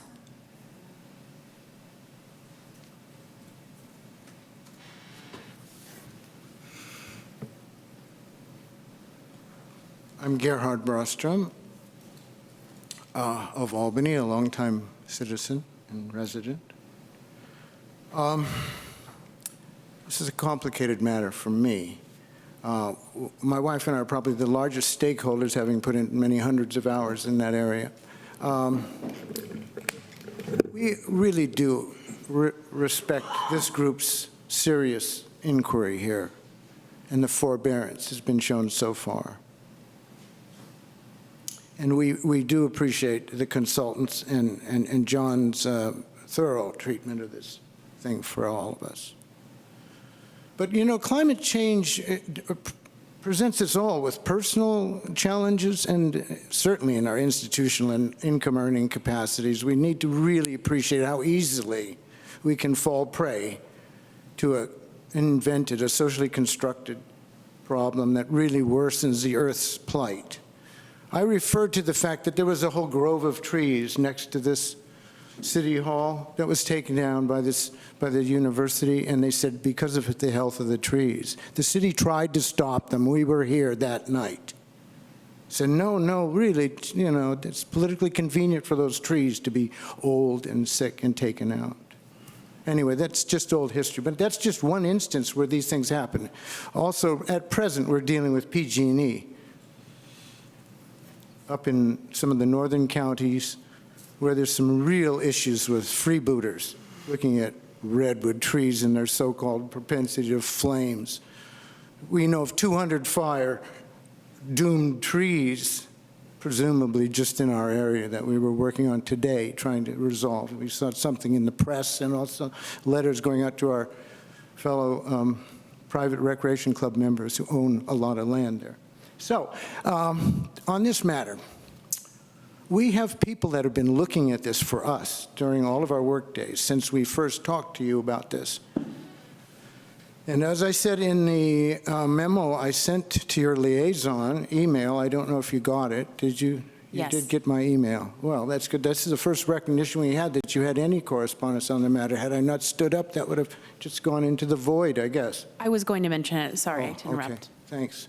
Because, I mean, even amongst ourselves, we didn't know who our spokesman should be, but I was designated by both our garden manager, Ron, who can't be here tonight, and our herbalist specialist, who had to go to Minnesota with his father, who is a plantsman, who last Saturday accompanied me as we talked about this problem, as have many people looking at the tree and tapping it. People who say, I know all about trees, let me take it. They go around, they bang on it, they kick it, everyone. Can't find a soft spot except that one little canker. Anyway, we do appreciate your forbearance. This can be solved. We will go along with whatever you decide. Thank you. Any other comments on this topic from the public? Okay, at this time, I'm going to bring it back for discussion amongst the commissioners. I just want to make one quick comment, which is that I visited again today, and literally in the 5 minutes that I stood there, 2 4-year-old girls unaccompanied came into that garden and were skipping around and playing. And then I went to the sidewalk by the baseball, and there was a collection of people and a game happening and someone practicing against the wall. So in my small number of surveys, which is a low in, I get it, but I have to take issue with the idea that there are not people there. I'm deeply concerned about that shifting people's understanding of the risk, because based on the times that I've been there, I have not observed it being a low-use area. Relative to the rest of the park, that may be, but I think it just depends on the moments that it's observed, so. Sure, and this report is a snapshot in time. This person never saw the tree before, probably was never in Memorial Park before. So that's all. Just judging it based on the, yeah. While he was there was no one in sight. And I do just want to acknowledge that the email that the commission also received with detailed comments that was sent around, I believe, today. Today, and it was included on the public record, so it's in the agenda, and it's printed in the back as well. Thank you. Yeah, I mean, I don't think we have to belabor whether or not kids are around there. I think we all realize that. So that's just somebody out of the area making a comment, and we can take that into account. I do want to take the moment to appreciate your efforts, John. I really like not just the other reports and the multiple sources that you got and the very detailed way you explained it, but also even your drawings, your visual representations, which really helped me to understand that issue more. So I appreciate that. I also feel, from the last meeting, I do feel for the community gardeners and their position, and that's why I advocated for a second and third opinion. So I appreciate that was done. I think it's just clear to me too, though, that there's no upside to keeping the tree. Maybe for beauty now, but it just seems like there's a decline. There's the sort of just inevitable sort of demise of the tree. And so I don't know I think it's hard to reconcile that with public safety, so. I'm curious if, should the tree be removed, if you can coordinate with gardeners to find a good time of year to do it, when maybe it's not so active or it's between seasons or something, so that you wouldn't, because you're not going to be able to not affect the garden when you take that tree out. Well, I wanted to talk about that. I had one bid for it, so if I asked one contract to take a look at, and they gave me the 2 prices that I sent out. And their thought was we could get a crane in on the ball field, which isn't going to happen.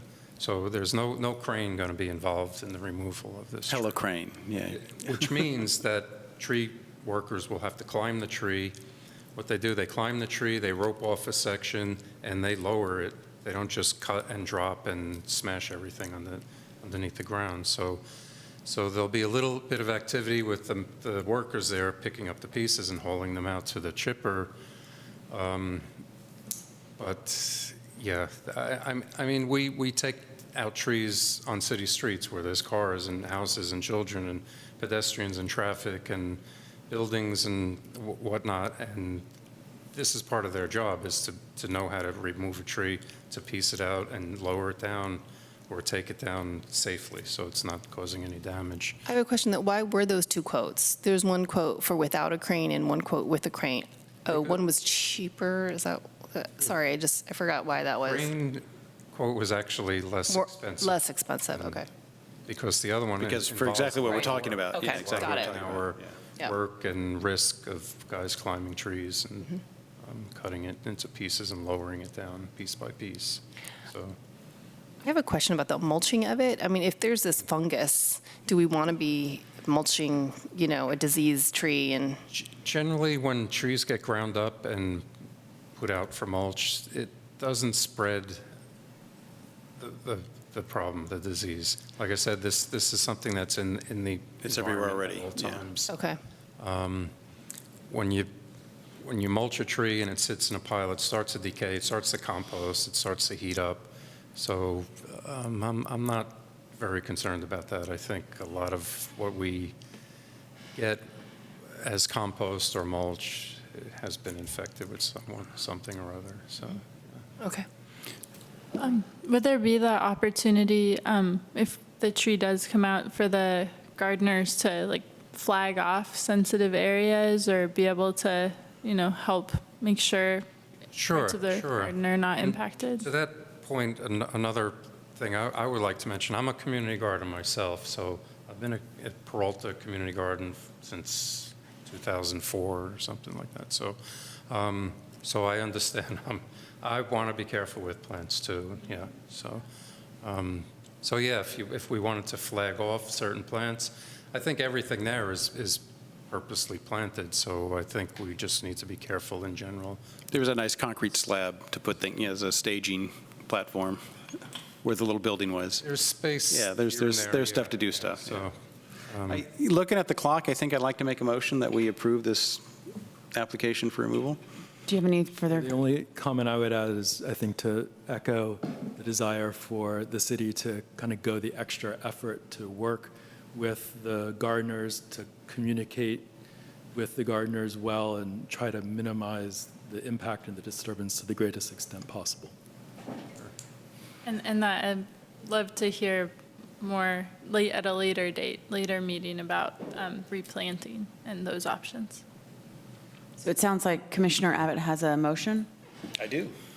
Did you just call for one? did. Okay. I said I made a motion to. I'm going to make a motion that we. Make one more comment about the timing of the removal. I think since we've identified a hazardous tree, a potentially hazardous tree, the sooner the better. I mean, if we timed it so we're in the winter and there's not a lot of activity in the garden, that's when the storms are coming. I understand. That's when I understand. there's higher risk of failure. So. Based on this thorough research, I'm going to make a motion that we approve the application for the removal of this tree. I'll second that. Everyone in favor? Aye. Anyone opposed? Okay. Thank you very much, and I want to thank everyone that participated in making public comments and helping this topic. The next item on the agenda is another tree removal. This is at 808 Ramona, and John has a presentation. Okay, 808 Ramona is a camphor tree in decline. This is becoming a common sight in the city. This is the tree here. You can see the lopsidedness of the tree. On the street side, there's a large wound that's not healing too well. There's basically no vigor to this tree. There's very little new growth on the tree. There's less and less leaves on the tree. There's lots of dead branches and limbs. Here you could see some of the dead limbs. If we did pruning to get the dead wood out of the tree, we would be left with a very odd-looking and little bit of a tree that would continue to decline. It's just another shot of the tree. There's some open wounds on the tree that don't appear to be healing over. I'm not sure when these cuts were made on the tree, but there's very little healing going on with that tree. This is the street side. It's hard to see, but you can see some healing, and I can use my, hopefully this doesn't blind anybody. Here's the wound wood you can see growing around the wound of the tree, but in the center, you see some black, there's some decay, there's probably some fungus starting to grow in there. So this could be the cause of the decline in the crown of the tree. And this is on the street side of the tree, so that's leaves the tree in a pretty lopsided condition. So again, we have a tree that's basically in decline. It's not going to get any better. It's starting to become a risk with dead limbs, dead branches, and my recommendation is to remove the tree and replace it.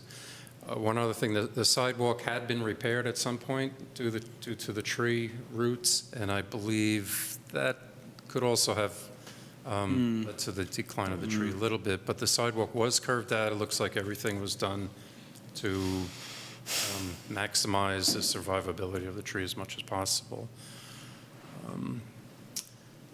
Here's a shot. You can see some bark peeling at around the base of the trunk, which is also not a good sign. It looks like a little bit of, you can see a little bit of white there. That's more than likely mycelium of some kind of fungus starting to grow on the tree. It's a closer shot. So this, where the white is, where the mycelium is, this is all heartwood. There's no bark, there's no living material there. So.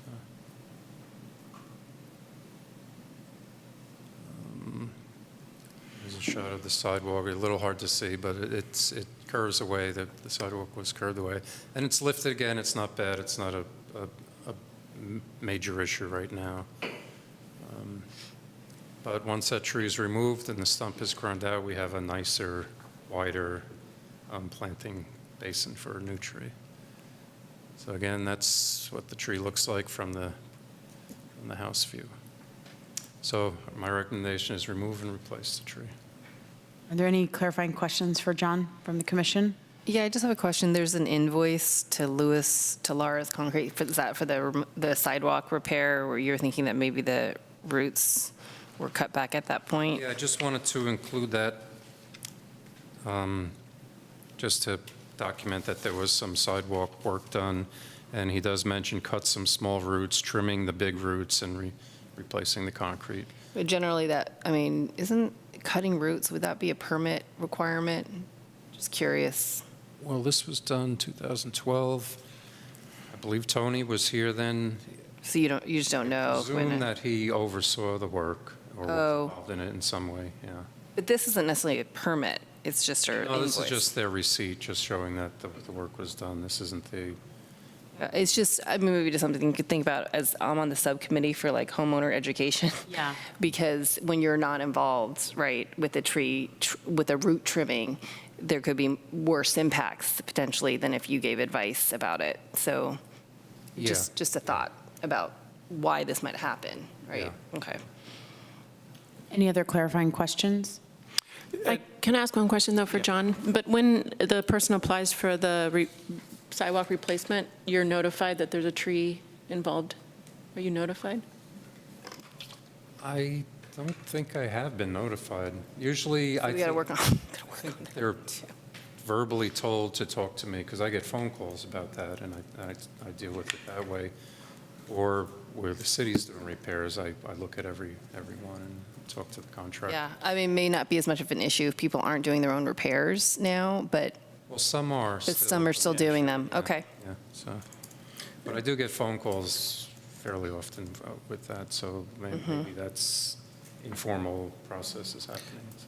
I was wondering if the property owner said anything specific about why apply now? Is it just they decided it was time? Was there some event or? I think It didn't really they say. just decided it was time. Yeah, okay, understood. Just, They realized it's not going to get better, and, I yeah. think, and I would love it if people walked out their front door and looked at their tree every day and said, wow, you know, it's looking a little sad, or it needs water, or whatever. But most of us, you know, rush out, get in our car, and drive off to work. And maybe one day they were just kind of took a look up and realized, boy, the tree is looking sad. And I don't think I have a good picture, but there's another camphor right next to it, There's which looks several- fine. several It's a nice beautiful, lush yeah. tree, so you can really tell that this one is not a very happy tree. Okay, at this time, we're going to open up if there are any public comments about this tree.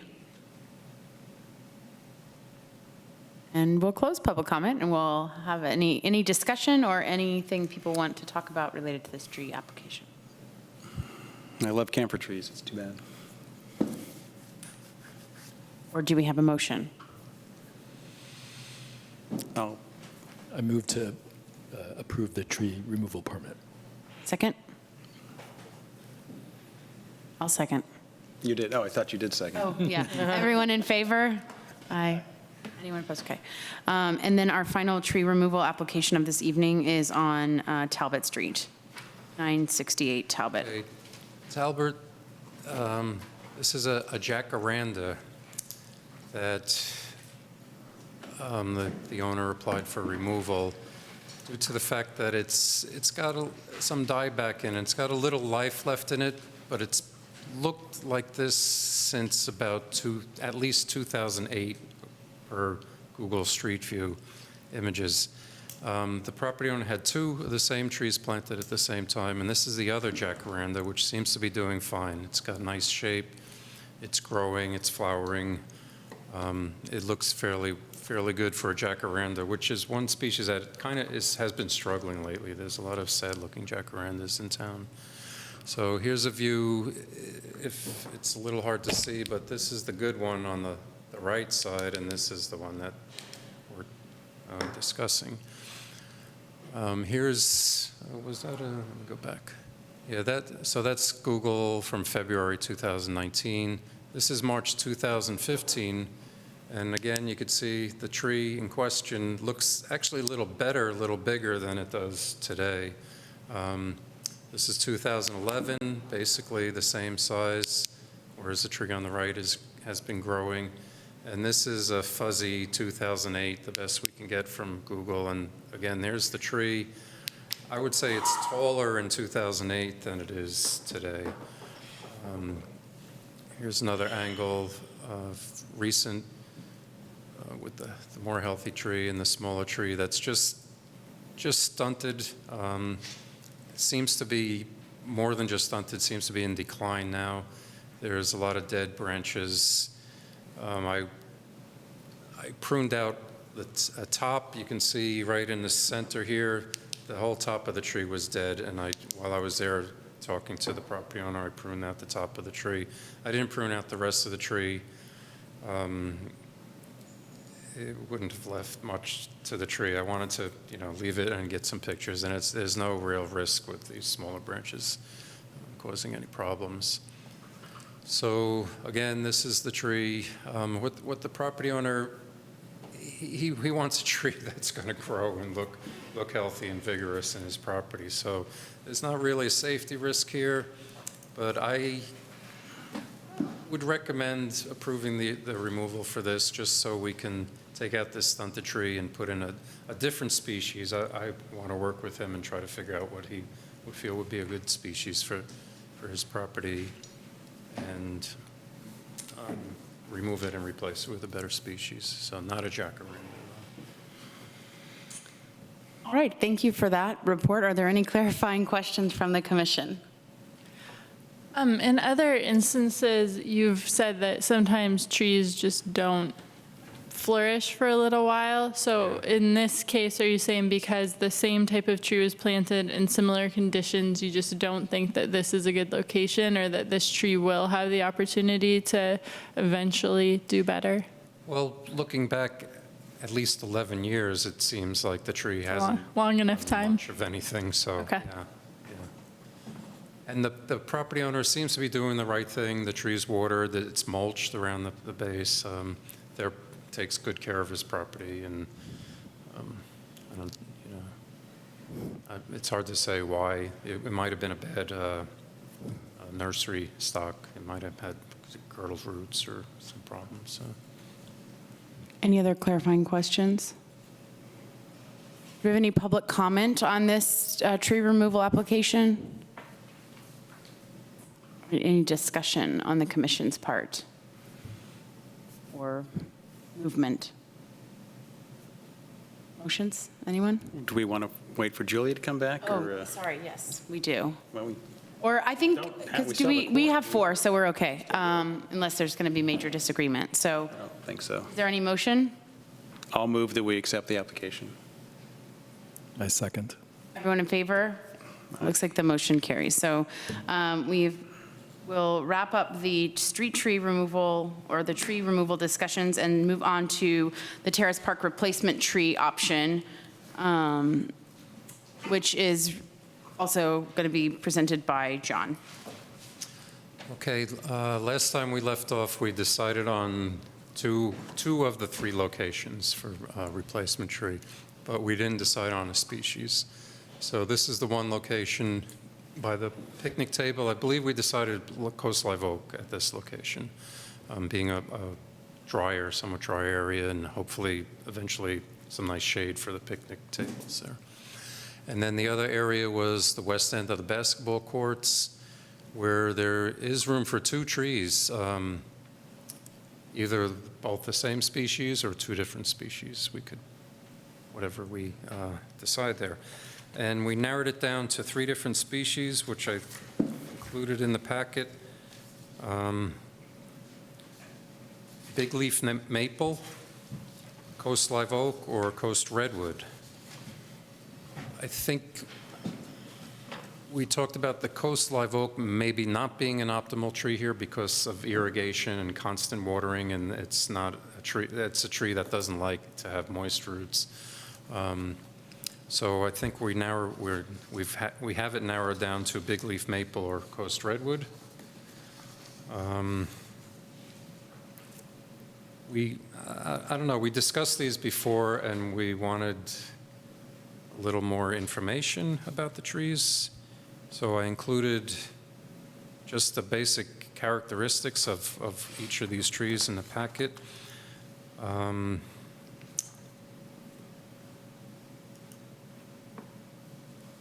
For me, either of these trees would work well, I think both of these trees like a little bit of moisture. Big leaf maple is a moisture liking tree, and redwoods thrive on fog drip generally, and if we have an irrigated landscape that kind of simulates fog drip.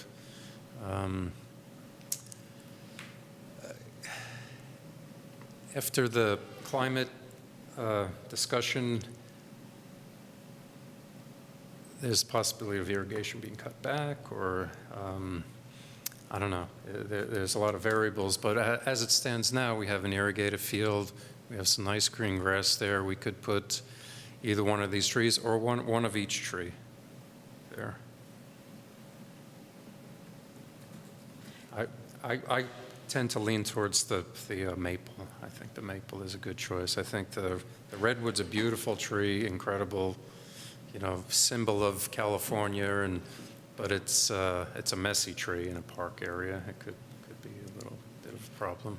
It could work, but I favor the big leaf maple myself. As I look at I think you have like a Google map view from the top looking down, and you see other tree canopies that are larger than the space we're looking at.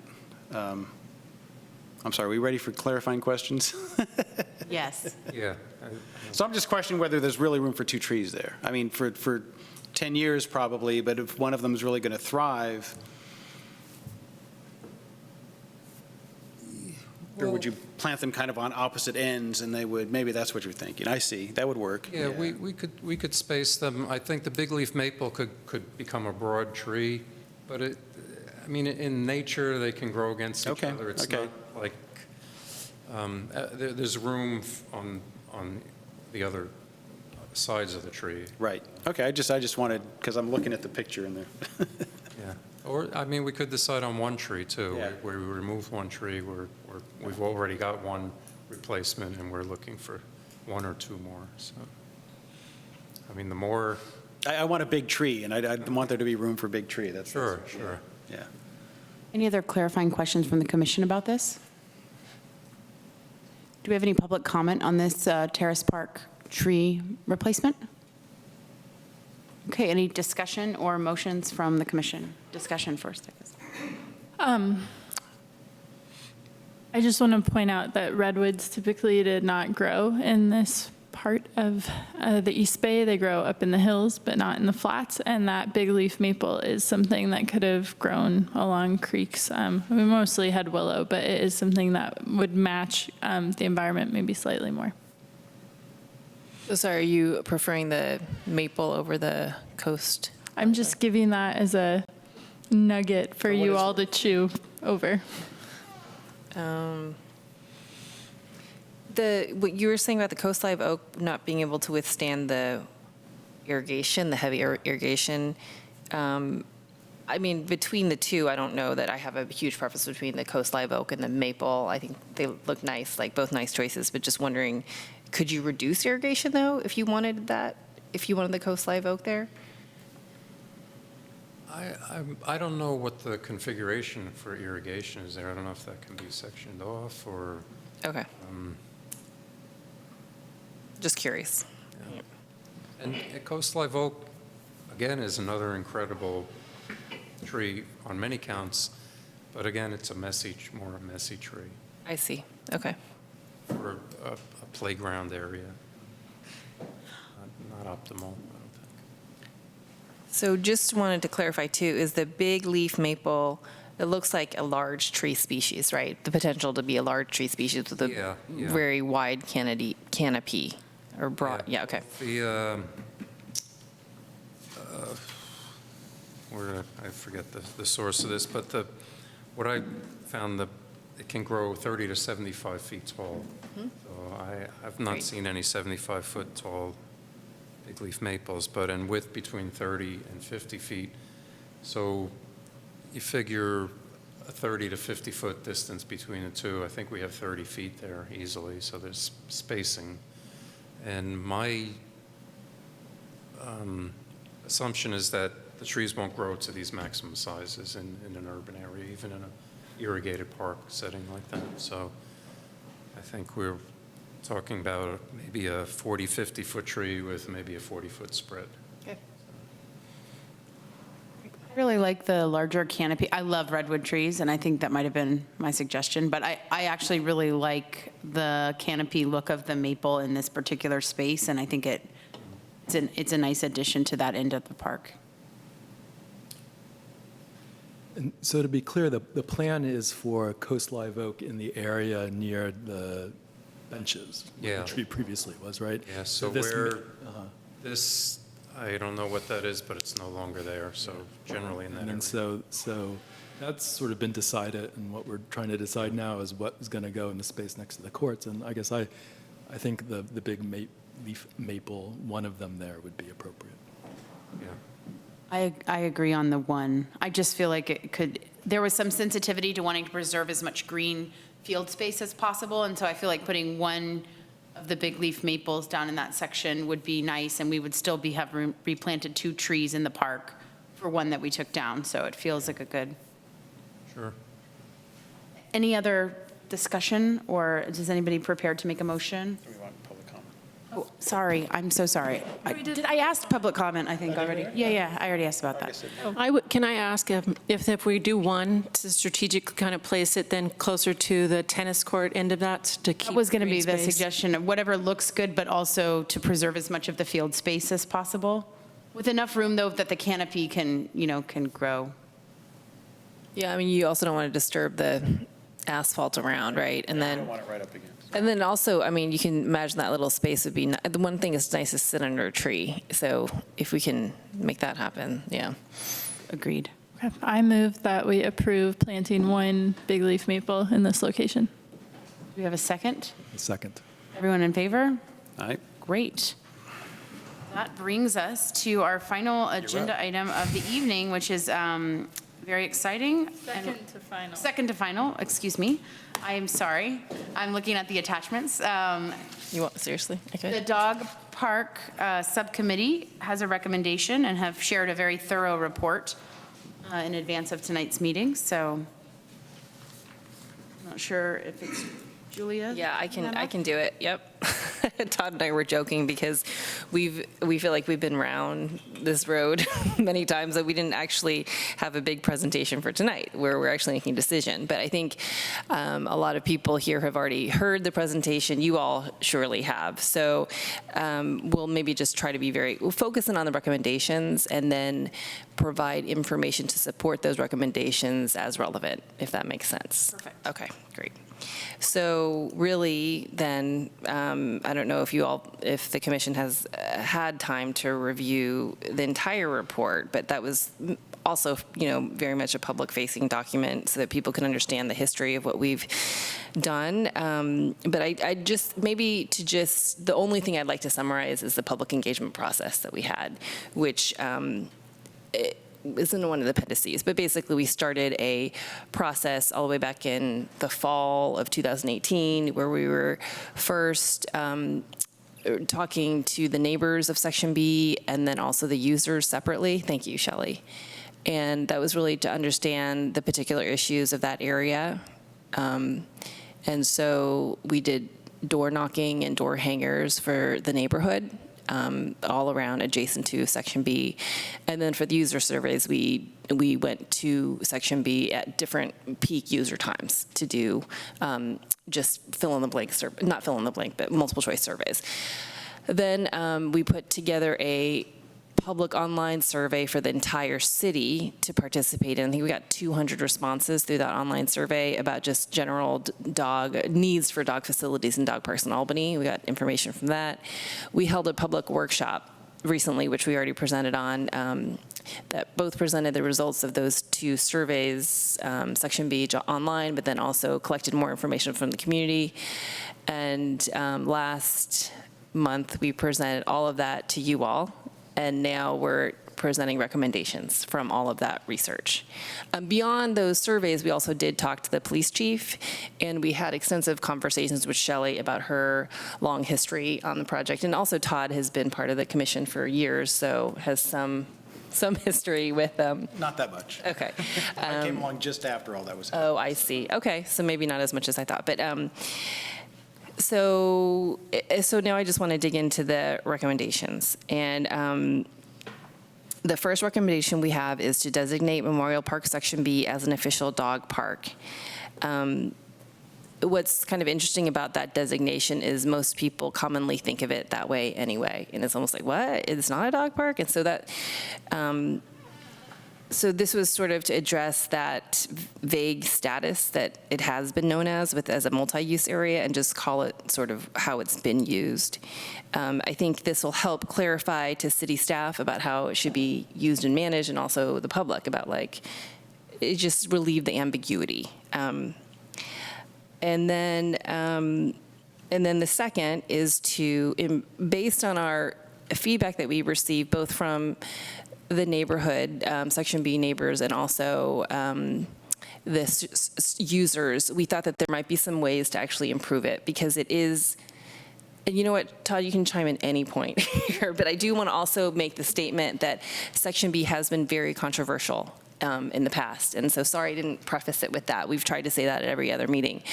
But part of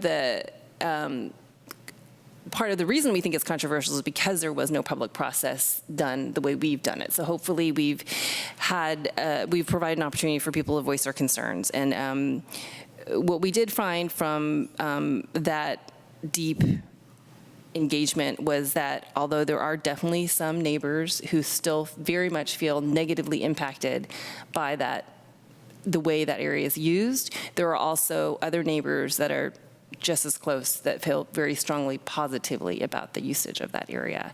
So, so again, that's why we had backing up, that's why we have designated as such. And then the second is to improve it to hearing all the concerns that we heard, really try to mitigate some of the issues that we've heard from the concerns that people had. So one is just like large and clear signage that really makes clear the rules, including the hours. And also just trying to be considerate. Just don't, try to really regulate your excessively barking dog, that kind of thing, those kind of very explicit rules. Plantings around the perimeter to potentially just improve the aesthetics of the area. We thought to really enforce the hours, the closing hours specifically, because the morning hours are they're late morning hours. I think it opens at like 11, right? So the morning hours aren't the issue, it's sometimes the evening hours, especially in the summertime when it's light out and you can't really tell it is already past 8. So we were thinking, so the problem is that even though you can't enter the park after 8, if you're just there, you're not necessarily leaving. So how can we indicate to people that they should be gone? And we thought maybe timed automatic sprinklers would be a good way to indicate. So that's just a suggestion. And then also, the other thing we noticed is that the location of the entry is Thousand Oaks and Carmel, and that's that corner there. So it impacts, neighbors that are positioned right there. So there's another gate near the edible garden. Am I saying that right, Shelley? No, it's up near the baseball field between the batting cage and the dugout on first base side. Yeah, and so that could be basically upgraded to also be an automatic time gate. And we think that might help alleviate some of those noise issues. People tend to congregate right where they enter.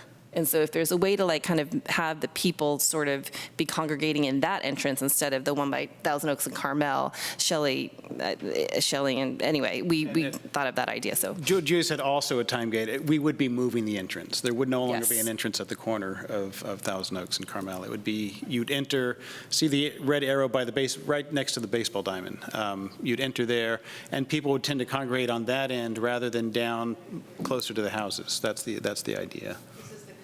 Yeah. And this is something we would try, and if it was worse, then we could always, it's not like we'd render the other gate useless, right? We could still have that as an option, just lock it, keep it locked, and then, but anyway, it's just something that we thought that we could do as a good faith effort, trying to alleviate the problems, some of the problems there. And then if I can just interject on that gate situation, and just to the current condition of the proposed new location is a double gate, which is used to access field prep equipment, which we can reconfigure that area to make sure that we still have access for the cart that has to drag the field or mowers from other double gates as well. So we just address that part to make sure both sets of users are accommodated there. And I would just say, as somebody who's been using the dog park for a while, that gate used to be open, and there's water at the snack shack there, and so there's a drinking fountain and a bottle filling station. People used to be able to go take their dog bowls out and get water, so that kind of answers one of their desires as well. If the gate's there, they can easily go out and bring water in without having to put a fixture in the park itself. And that location also provides an easier way to potentially install a double gate. And the reason a double gate might really help is, owners are sometimes trying to use voice commands to hold their dogs back from exiting when they don't want them to. So the double gate would potentially alleviate some of those noise issues. And then the other, there was a huge request for benches, so we wanted to respond to that sort of request from the users. But then we're also maintaining existing hours of operation. There's no recommendation to expand hours or open days. Oh, one more thing that we kind of have, also along the line, the fence next to the baseball field, we would plant some trees to provide some shade, and also an opportunity to plant some more trees. And then I figured the benches could go there. Yes, exactly. So they're in the shade, so they're also not right next to the neighbors. They're right on the other side. Mm-hmm. Thanks, Todd. So those are the recommendations we have for Section B. We just want to talk a bit about the third, which is identify a location for additional dog park, which was mainly that through both public workshops and the online surveys, there was no real winner that came out like, this is the location that we should be at. There's pros and cons to all, and it just wasn't clear where it should go. And so we really do see there being a need for one, and we think that there should be more effort that potentially our dogs subcommittee carries forward to try to find that location, because people definitely highly use existing locations and want an additional location. And it also might alleviate areas like Section B, you know, if there was another place, and Terrace Park for people to go to. So, but we do want council support in identifying that there could be another dog park before we go too far down that road. I think that's about it. Todd, do you have anything else? Nicely done. Thanks. Just want to commend, again, the subcommittee for their incredibly thorough efforts here. And I wanted to ask if there's any clarifying questions from the commission before we open this up for public comment. One thing that people had brought up in the past was the desire for a small dog park. And so I guess I was curious if that was part of the desire to add option 3. Yeah, I mean, that would definitely be something we'd consider. And, you know, there's even talk about doing that at Section B. To split it. Yeah, but we just didn't want to make that recommendation now because we haven't done a thorough research into how desirous that is. But that is something that could happen in the future were there to be community desire, public support. Sure. Okay. And part of it was we're kind of deciding whether to move the gate, and where the gate ends up would impact where a small dog park would be, for instance. Yeah. I had a clarifying question just about accessibility. If moving the gate to that location has any impact on people in wheelchairs or whatever having access to the dog park as they have on the corner, or I'm not super familiar with that walkway area, so. Actually, so that's the red arrows on here. This is Carmel, so there's parallel parking here. There's a straight walkway that goes right up there that is pretty flat. It's through the beautiful edible landscape area. Actually, it's a nice entry. Then down this access road, there's actually a ramp that goes up into the ball field. There are stairs here. You can access it from Portland. Either you go around the Vets building back this way, or you can come around. Yeah. So I guess the only Nearby other the question I had bathrooms. is that there were people congregating in that baseball area today because a game was happening, and so I just wasn't sure if this would impinge on the dog park access potentially at that time. It's a fairly wide area in that section. I have some pictures, but excuse me, because it's flipped. That was actually a concern of mine, was you know, they're not always there. It's usually only crowded during a game. It's Yeah. not, so it's not Probably all not a that. huge not all issue. that. Yeah. And then the only other question I had was, I didn't see in this sort of discussion, and I hear what you're saying, that you haven't had design a dog park kind of conversations yet, because this has just been about, but in terms of the feedback I had remembered, and in some of the surveys was around, and I think in some public, early on in some public comments that were made here, maybe in the fall, was around the winter lack of accessibility due to the surface. And so I just wondered, because I didn't see anything here about anything that would change the nature of the surface and make it open more parts of the year. So I didn't know if that's premature to this discussion, but I just was curious about that. I think that's premature. Todd, if you want to say anything. Well, a couple things. There's two reasons for it being closed. One is to preserve the grass, and partly it's been, I guess, a sports field, so it's been closed on the scheduled sports field. But it's also, to lessen the impact on the neighbors. So there's a few months out of the year when they're not there. So the surface is an issue, but people really like the grass, so I'm not sure what the answer is to that. We don't have an answer for that at this point. So to piggyback on that, I guess that's another question I had is, so will the time remain the same and will it still close in winters? Because I think somebody at some point had said that they thought 11 a.m. was like kind of late and wanted to open a little earlier. And so I just was curious if you could review that real quick.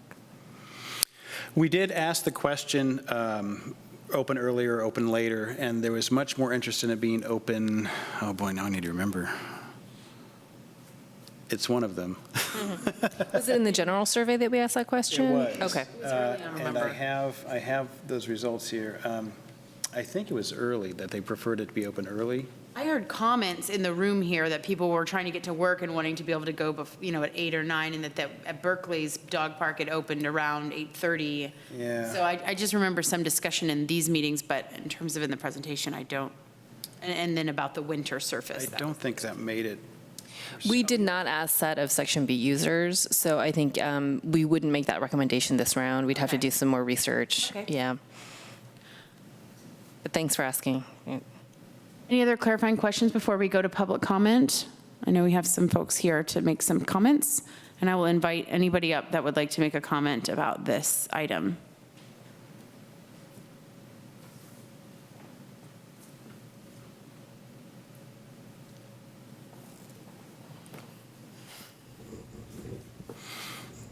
Hello. My name is Leslie Zephyr. I want to first say thank you very much for all the work that you put into this. As a dog user of Memorial, I'm extremely pleased with what you've decided to recommend to the council. But even aside from that, you're just really diligent with what you did, and I appreciate it.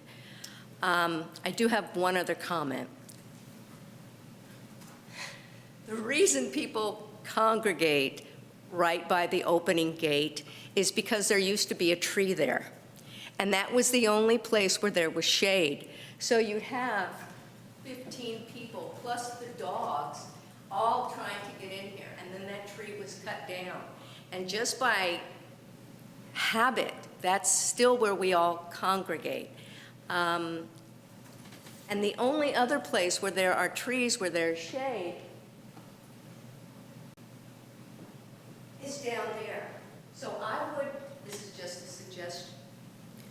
If you're going to use the second gate as the entry point, I believe that people will congregate down there, especially if that's where you put a bench. When we've all talked, and again, I'm only with the noon group, but when we've all talked, we've always said, because we see a lot of people who are older who literally have to hang on to the fence to stand up. There are people who come in wheelchairs. They can't really maneuver well on that grass, so they will get out of their chair and sit down on the grass itself. We've talked about we would be willing to buy the damn bench, but we knew it would be removed. So since the shade is already down there, until the tree situation is remedied, wherever you put them, if you could put a bench, and we're serious about buying the bench, down there right next to the edible garden, that people will congregate down there naturally, and the dogs are going to want to be with us. So they're going to, if they are barking, they will bark down there. People will be down there, and especially if the second gate is down there. So just a suggestion, and again, thank you.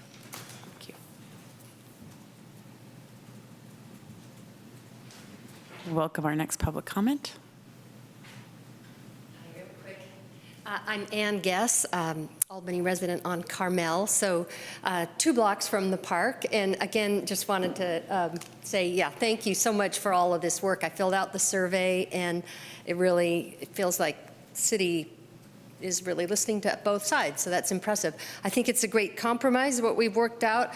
I don't mind having the park closed for certain months out of the year if it means that we get to have the green grass, which is so much nicer than when I've been to the other park in Berkeley, and you start breathing in tan bark, stuff, and then I cough, and it just doesn't feel very healthy to be breathing in all of the tan bark dust that the dogs stir up. So I would love to avoid that if we can. Having water would be super. I do have to go out of the park to use that snack shop fountain, so I think that's a super idea. Maybe a bulletin board somewhere in the park so that people can sort of they have it at Point Isabel. It's just a way for dog owners to say, hey, or announce dog services like training and things like that. Because I think if people are educated about dog behavior, we're going to have fewer incidents at the park. New locations, possibly under the BART tracks down by, I don't know, there are, not right near Albany preschool, maybe not near the school, but further south, there are kind of large swaths that might be used for that.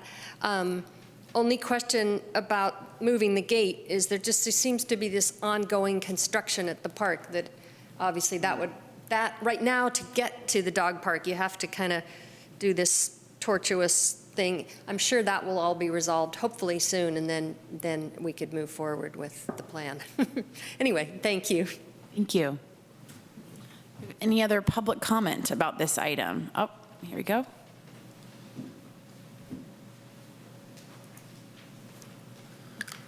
And I'm Jeff Shipley and baseball.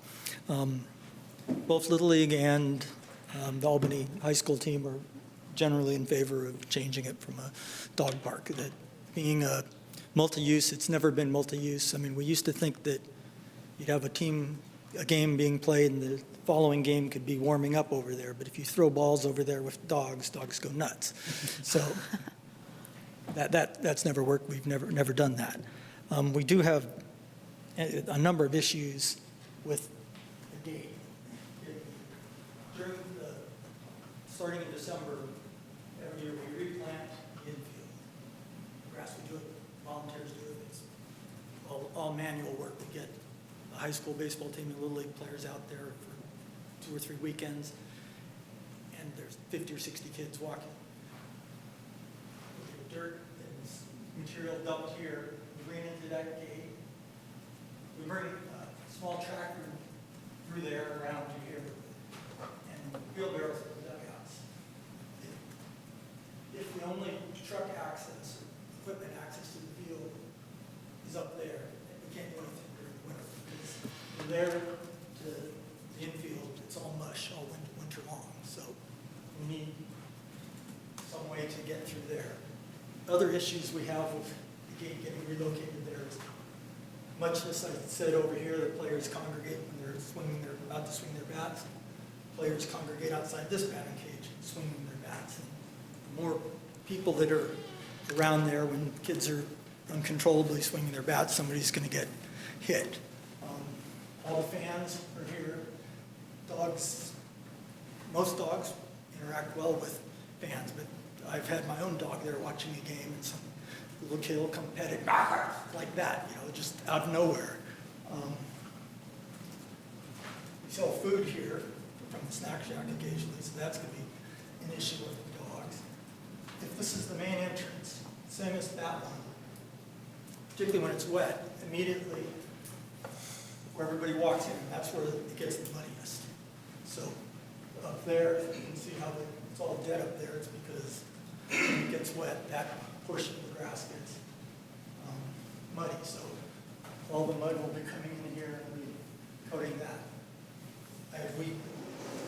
The baseball organizations believe that there should be some dedicated water for the dogs because we have people bringing their dogs over here. I'm sure it's none of the responsible ones.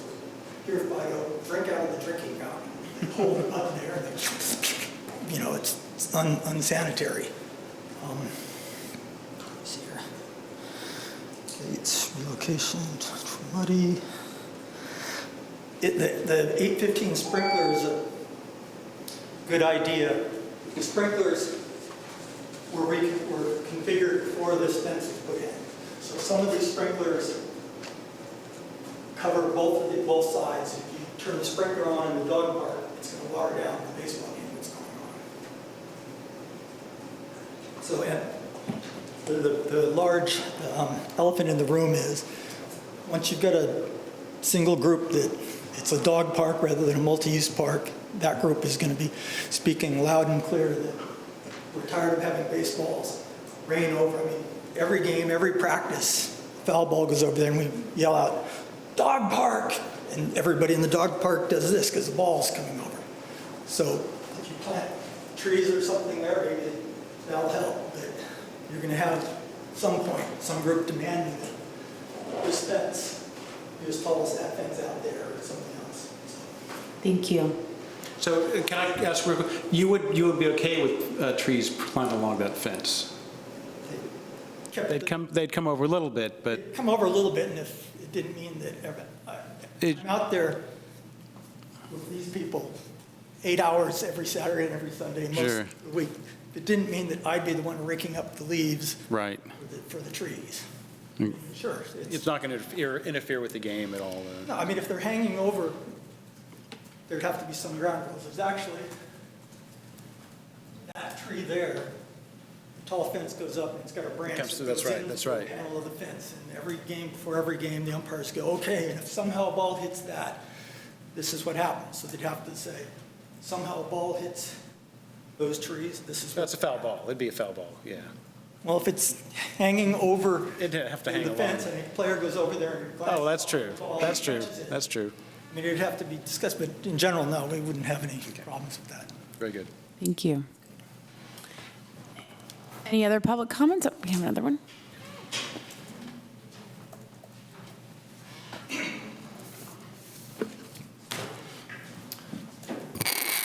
Hi, excuse me. I'm Brian Young. I'm at 601 Carmel Avenue, right across the street from the dog park. And many of my comments have interestingly been raised by others, so I'm going to summarize some of those. But just to go on the record, I support Section B to be continued as a multi-use space, including for off-leash dogs. I think that's a good use. I'm opposed to officially designating it as a dog park, primarily because of the very well thought out improvements. The problem with improvements are that right now during peak hours, there's too many dogs there. It gets busy when you get, it's too small a space, you get a lot of dogs. It's not infrequent that there's some aggression between the dogs, but worse yet is the aggression between their human companions that follows that. To me, that's much more upsetting. The proposed improvements, the benches, the water, the gate, those are all important for a dog park, but it's going to accentuate the crowded conditions that already exist at Section B. So my other request, I'm looking at the agenda here, and it says discussion and possible action on manners. So I'm respectfully asking the commission not to vote on this matter tonight for two reasons. First of all, this is an excellent report. It's well written. It's labeled draft. You guys should, have the benefit of voting on a final report. But the questions that I had and Mark prior to the meeting were actually already brought up. One of which, Commissioner Abbott clarified that the double gate would be installed if, at the new location. But that's not clear on here. Mm-hmm. You clarified it, and thank you for that. The other thing that I thought was a very clear oversight, and perhaps not unintentional, Commissioner Patterson brought out, it's the surface. What are your plans for the surface? Because as a neighbor, the lawn is really important. It's mentioned 2 or 3 times that because it's lawn, it was closed, 123 days out of 365. So I understand it's a compromise, it's an issue, but in the neighbor, probably maintaining that surface is the most important factor. So for those reasons, I urge the commission not to vote on this tonight. I'm also surprised by the turnout. I mean, all of us, but generally there's a lot more. I have a feeling that it's summer. I know I've been out of town for 3 weeks. I just came back last night, and it was fortunate. So 11 seconds left. I think that's my point. Thank you for your time. Thank you for your comments. Any other public comments on this before we bring it back to the commission for discussion? All right. I would just to address the question about the surface, by and large, the people who want to preserve the grass as well, and we certainly were not intending to leave anything out regarding the surface. We would have no plans at this point to change the surface. We had people actually we've had one comment here tonight opposed to bark and barks, and other people have mentioned that during the process. So, and that's not a problem for us to make that clear. We can no, just make absolutely. that clear And we often, it's always looking at a draft, and then we approve and make changes, and then that's what goes. Yeah, It's not. So we can both make clear, thank you for the comment, both make clear that this no or the recommendation is to maintain the existing service as is, and then also to make clear that the double gate would be installed at the new entrance. That's the proposal. Yeah. I just wanted to respond to, thanks for the comments also from the baseball stakeholder group. And one thing about the sprinklers, so you're saying the sprinklers are tied together, or that it would? The sprinklers are in zones. Yeah. Originally, that fence, we put up a temporary fence. We moved over from Cooper Field here, we just stuck it down there, kept the dogs off the baseball. Eventually, the city put in a permanent fence, and it's fine. When they did, no thought was given to it. Well, this sprinkler here now goes around 360 degrees, 90 degrees, 880 degrees, it's spraying the fence, making it wet. And the other side of the fence doesn't make it wet. Right. I guess I just think that we could potentially, I mean, if we wanted to do this recommendation, we could even install something else, because we're not doing it for the purposes of irrigating the lawn. So, yeah. That's good to remember, though. Yes. This time of year, games are still being played. Sure. No, so that's a good point. So thank you. So we'll. Yeah, I mean, there were adjustments made to the zones in the past, and irrigation can be reconfigured. Great. So that it wouldn't affect the field. Okay. Well, I had a question about the sprinklers, though. How long would they be on, and would sprinklers being on nightly for whatever period make the grass soggy or negatively impact the surface? We didn't think it through. I mean, I just thought like a few minutes. Do you know what I mean? A few minutes to clear people out and then be done. Basically an alarm. Yeah, an alarm, basically. Equivalent of clearing the plates at the dinner party. Exactly. Yeah, lights out. What were other ideas for how to clear people out? Like, could there be some sort of like solar associated like light, or or even an electrical light that like flashes, or some other Frequency noises. Well, I'm sure the neighbors would not like that, but I'm just thinking that there could be some other way that might not be like water or sprinkler dependent to alert people. It might not be as effective, but it might not have potential impacts.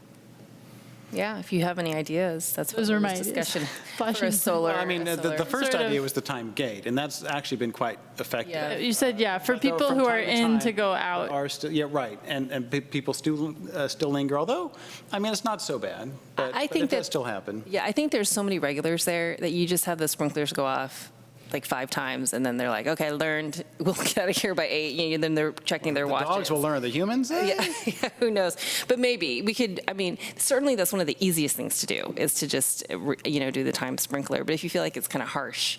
Well, I think she's worried about the water and the effect on the grass. But I would literally think it could be like a minute, and people, I don't know. That's just, I mean, I wouldn't want to stay around if there's sprinklers. Hold the door open for a minute and go back in. Or just random. It's just an idea. I mean, if you have any other ideas, I just think that there's ways that you can be creative about it. And I mean, there could be some sort of clock, right? Or, Yeah. like, Yeah, we or thought about something that could go up that could just let people know, and that could be helpful in telling them. And maybe if that were not to work, then it would be a nice amenity to have at the dog park, and then you could try sprinklers. Lasers. Or you could try sprinklers and then see if there was an impact on the grass. Sure. But I don't know about how sod bounces back or any, I really don't know anything about sod. Just Well, I can provide you the watering schedule, and you can see, because I don't know the amount of time it waters, but it waters late at night. I think it's in the 3 a.m. that zone, or right before dawn. But if that came on for 10 minutes and then it continued to water later at its normal schedule to get the same amount of water, could be fine too. yeah. I have a question about exactly what the commission's action is tonight.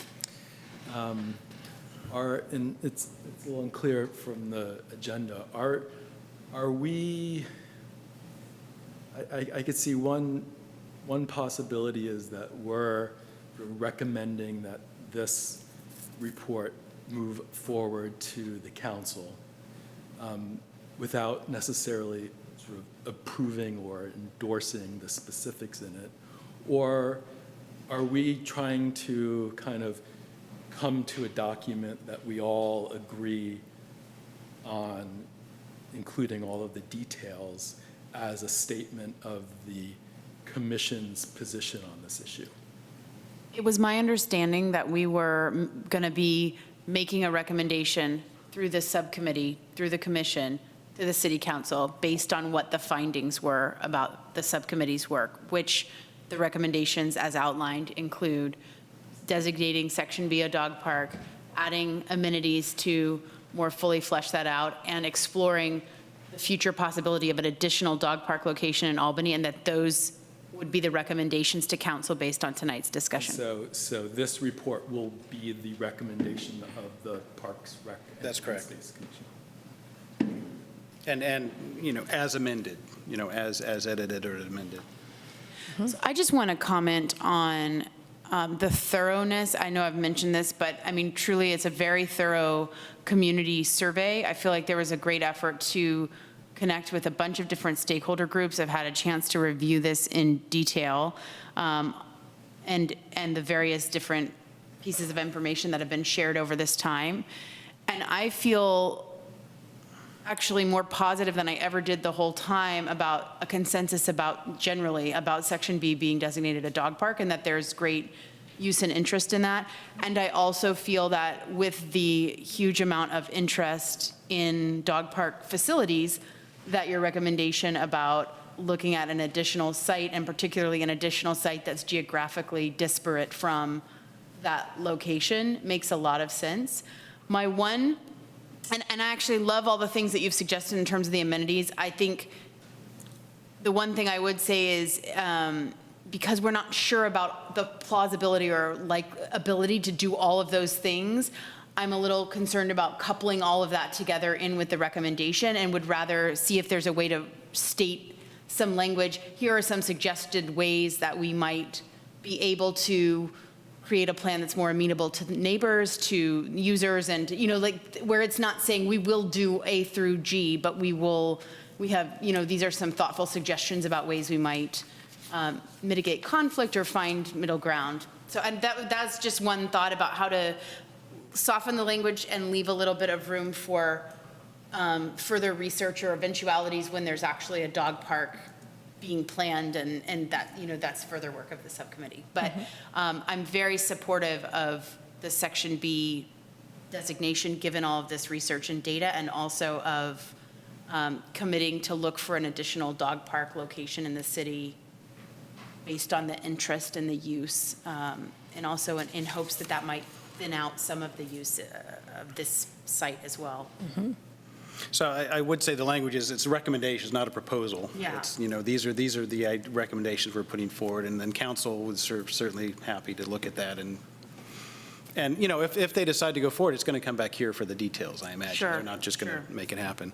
And then to the point, just something you mentioned, or just referencing alternative dog park, one of the best locations we've identified was under the BART tracks, as one of our speakers mentioned, but it's not ideal because it's so close to Section B. But now that we've also heard about overcrowding at Section B, that might actually be a good solution to kind of balance some of that, and maybe take some of the heat off of Section B. It can be under the BART track. Anyway, that's just really neither here nor there. I just wanted to say before I forgot.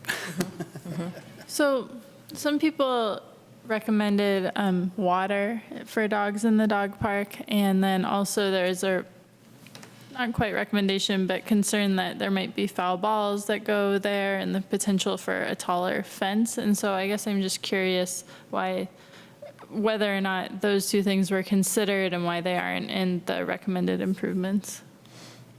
Go ahead, Todd. Do you want to? Well, I mean, the foul balls happen now, and the park's being used, and Did it not come up as a concern? it never came up as a concern. Yeah, none of the dog folks mentioned it. The only people we talked about balls were the neighbors along the back. The outfield fence, who occasionally will get a ball on their yard, but which is a great hit, but can certainly be a problem.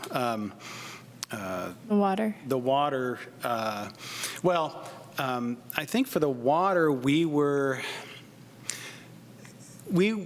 been resistant to putting too many dog park amenities in Section B, partly because of the neighbor issue, and really the idea to recommend it become a dog park only kind of gelled in the last couple weeks. So, I mean, water means plumbing and all that. So I think we just like the idea of using the existing fountain there, although comments about dogs being invited to drink out of the fountain itself are concerning, but maybe we could add something below it. But we were hoping that moving the entrance kind of opens that up, kind of deals with the water situation, and then we'll see. Then we'll see if we still need to put water inside the park. I guess is kind of where we were. Because when those gates were open, that's where people went for the water. It functioned. Yeah, I guess I just think if it's going to become a dog park, it might as well have the amenities, but. Yes and no. Yeah. This is the current snack shack bottle filler that the city put in, and it doesn't look that fantastic. Especially since the water's going the wrong way. Yeah, excuse me, you have to just do that a little bit. But could be a site of one of the new bottle fillers. It's a drinking fountain with a water filler. It could be a site of one of the new fountains with the dog bubbler that's at the base of it. Yeah, that would work. Yeah. Mm-hmm. Ben, did you have discussion? Yes, I do. So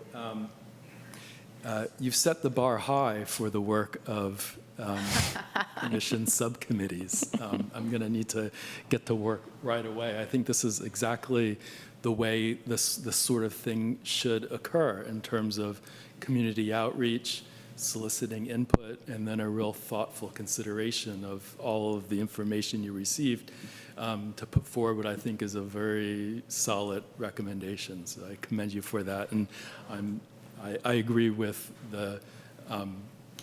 your sort of basic recommendations as far as the designating Section B as an official dog park. I'm fine with all the language that's in there. On number 2, I think Harriet's suggestion was a good one, and you might want to wordsmith it to say something along the first sentence I think is good. Second sentence, you could say something along the lines of, we recommend that the city develop a detailed plan for improvements, which may include the following. The idea being that, okay, the city council, if it chooses to, will say, yeah, we agree that we want to make some improvements to the park to mitigate neighbor concerns and provide desired amenities. City, work out the details of what that will be, have it go back to the Parks, Recreation, and Open Space Committee for them to approve the details, where there will be opportunity for additional public input. I don't think we want to communicate a message that this is exactly what it will be. We're going to still flesh out the details, and there'll be opportunity for additional public comment. So I would suggest that modification. And then one last thing on the location for additional dog park. I would maybe prefer the language to be a little bit less committal in terms of, asking for the council to direct the subcommittee to continue its work to further explore locations for a dog park. I think we have a lot of competing demands for space within the city. I'm not yet convinced that an additional dog park is how we want to use that space. Maybe, but I'm not there yet.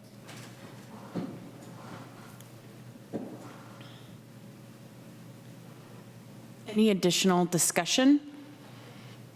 Oh, I did have one question. I'm sorry, about getting the dirt through the gates. You're not using a large, it's a little cat, or it's just a little.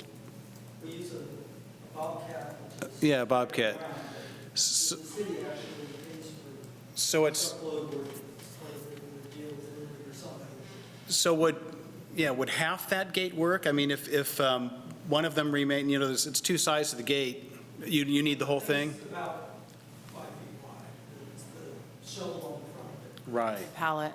I'm sure there's a way we can make that work. No, yeah, there's space for that. Room to have And the door that would work. where the fences doesn't have to exactly stay where it is. We just want to make sure that they can get this dirt in the Bobcat through that second double gate onto the field. So we can create an access for that while creating another access, I think, for the dogs. Yeah. Very good. I'd like to make a motion, if we're at that point. I don't want to cut off discussion, but I'd like to make a motion that we approve the recommendation for Section B to be made an official dog park as stated in the report, and that with the amended language that Ben has suggested in number 2, we recommend making improvements to the park. And I also like the language around continuing to, getting direction to continue exploring the possibilities of an additional dog park site. And with those things, my motion is that we do what I just said and make a recommendation to council. Do we have a second? Well, let me just understand. So what we're doing is we're approving the report to go to council. So the motion Correct. is to approve the report with those changes. Exactly. Thank you. It's not, you said make a motion to recognize Section B as a dog Oh, park. no. That's not what we're doing. To make the recommendation Okay, I to just council wanted to be with sure. the report, yeah. Okay, very good. In that case, I'll second it. Okay, great. Everyone in favor?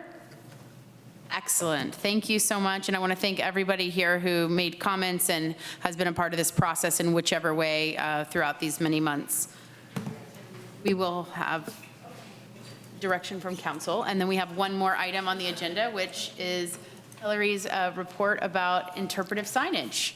We'll dive right in. It's not exactly a report, but basically, since I'm a subcommittee of me, I need a little support from the rest of you to figure out the most appropriate way forward. And so I just wanted to present to you my plan of attack and get a little feedback so that I can go forward and do all this stuff and then report back to you. And if anybody wants to join my committee, well, I would not be opposed. So the first thing is just the timeline and budget for this. And I already talked with Shelley a little bit about what that would look like. She gave me some cost estimates that they've already gotten from designers, and the timeline is really, Robert Gonzalez is somebody who I can talk to about when they'll actually be ready to put stuff in, and so that's kind of already happening, but hopefully the signage can go in not long after the improvements happen. In terms of locations, there's already been some recommendations from RDG, the Regenerative Design Group, on some places where they could put it, but we can also select a few other locations. So I might come in with a map and their locations, and then also some places I think, and see if there's any other places that you think might be a good place to have an interpretive sign. Of course, we'll be limited by our budget and what we want on the sign.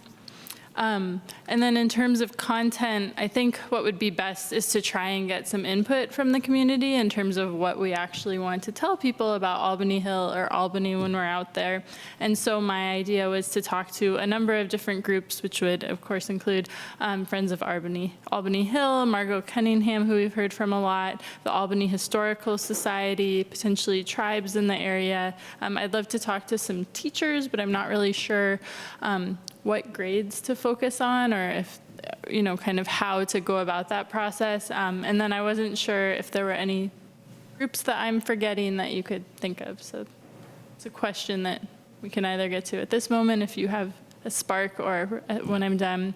And then finally, style. So there's a number of different types of interpretive signage. There are, the traditional just panels that you look at. There's really tall signs. There's the opportunity to have, the little posts in the ground with a map. There's also big community boards that would show a map of the trail and allow for posting of information. So there's a lot of different ways that information can be communicated, and so we not only need to decide where and what to put on the sign, but then how it would be presented. So those are, I think, the main pieces that we would talk about, and those would be presented back to you once I gather information, hopefully not just in pieces, but when I can combine things. So that's my plan. Give me feedback. One thought I had, I recently had the opportunity to, there's a new trail in San Francisco called the Crosstown Trail, and it goes through the Visitation Valley Greenway, which is a series of parks, and they have, and also some parks in Bernal Heights. And I saw some signs, and one of the things I wondered is, are you collecting samples of signs? Would it be helpful to email those to Shelley or to be collected somehow? Or if we're out and about in other communities and we see interpretive signage that we feel like is. That would be fabulous. Okay. Yes, because I was planning to just get pictures of different kinds of signs, but if there's things I'm not thinking of, send them my way. Yes. Is this only for Albany Hill?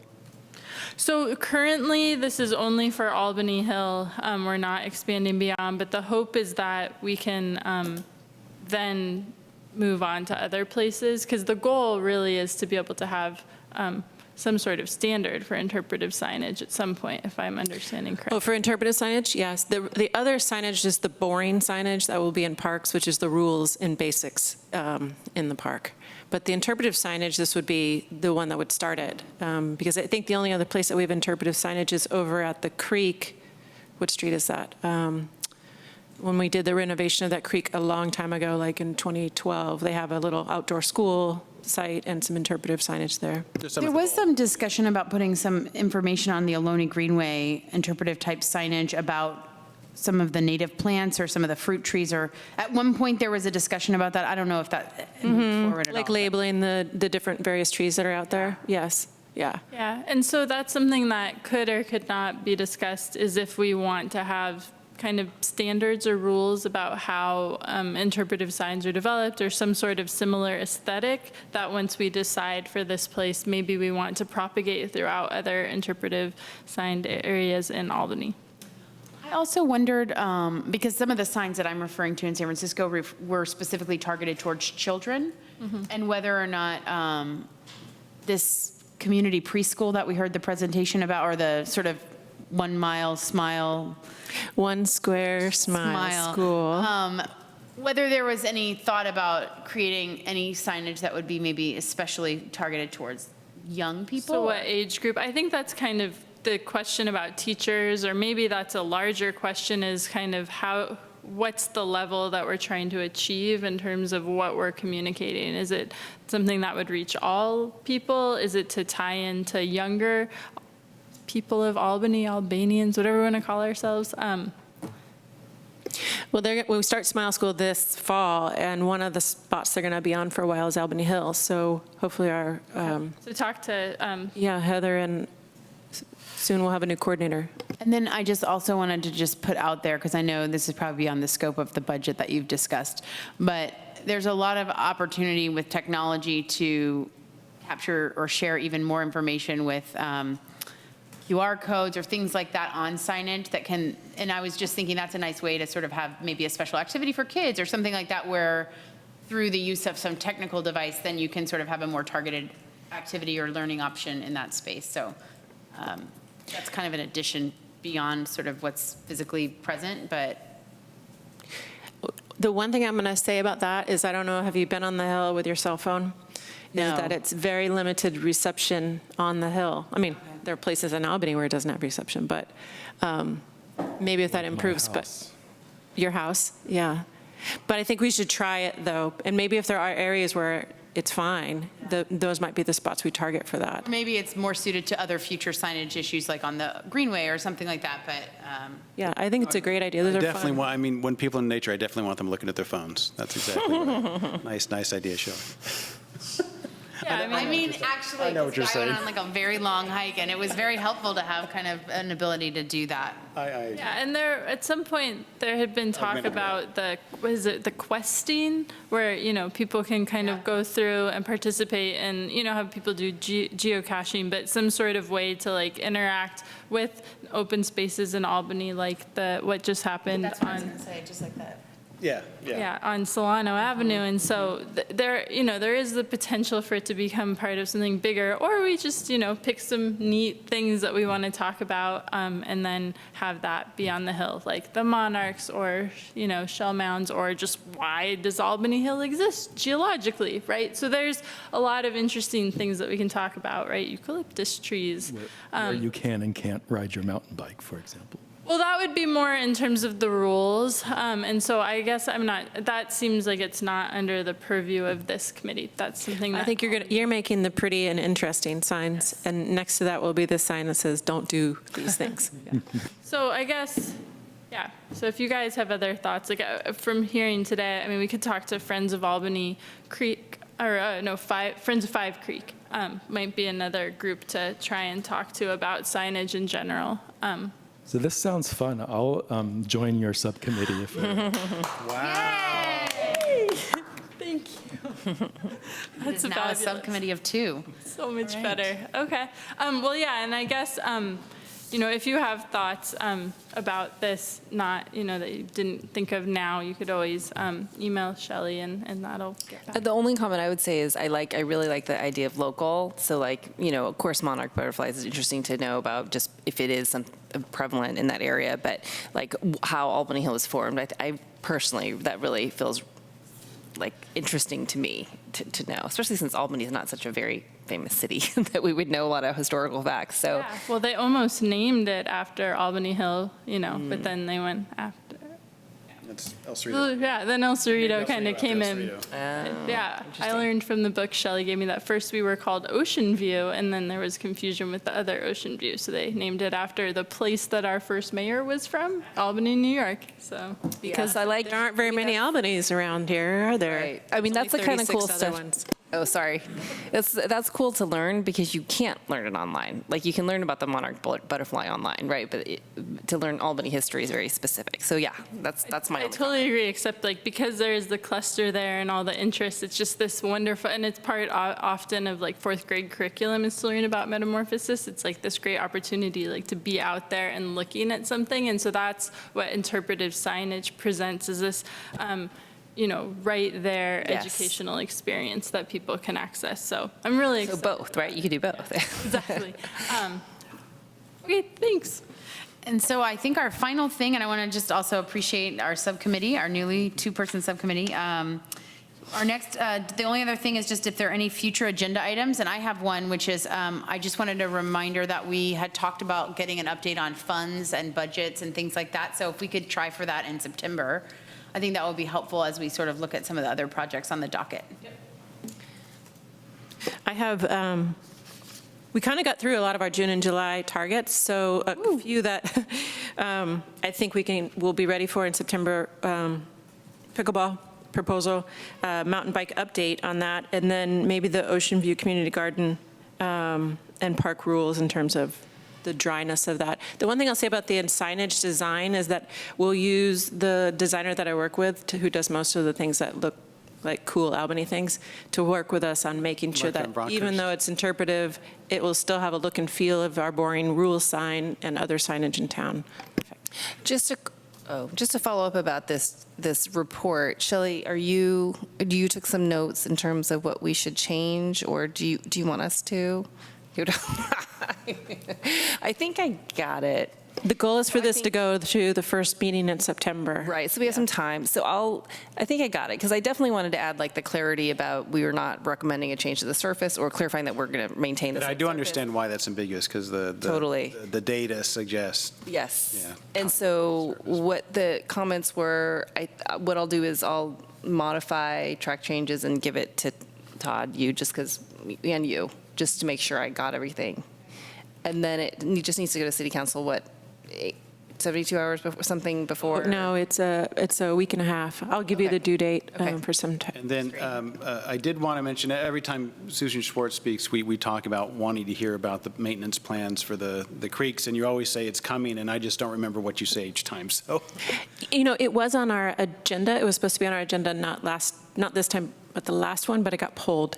There was still some discussion that was up in the air between Friends of Five Creeks, the city, and our consultants, and so they were retooling that to bring it back to us. So soon. So it was very close to coming, but they went back to do some revisions. Yeah. So hopefully soon, okay.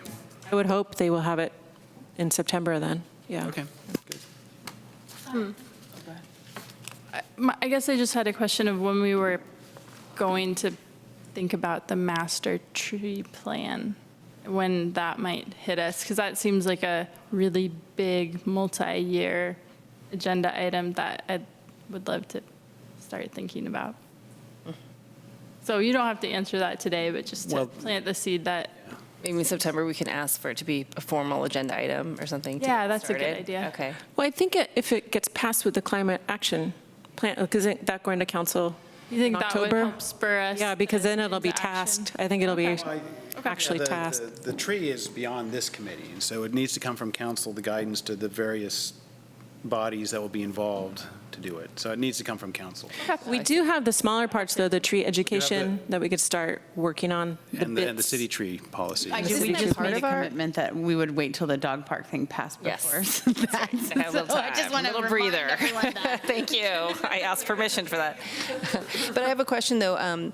Isn't it already in our work plan, the master tree plan? No? I don't know the exact wording of it. Okay. It wasn't as in-depth as what was in the climate action plan. I see. So we might get one section, I don't know, Okay. of the bigger plan. But yeah, we put it on there in terms of, but I don't remember the exact language. Okay. It wasn't as complete as that presentation. All right. With that, I'm going to say we're adjourned, and our next meeting will be in September. Thanks, everybody, and thank you to our audience. Yeah, thanks. Stick it in there. Thank you. You've been out to the bulb? I haven't, but someone just posted on my face, someone that's on my Facebook was like showing pictures of it, and I was like, I need to go back out there. I was expecting to see you.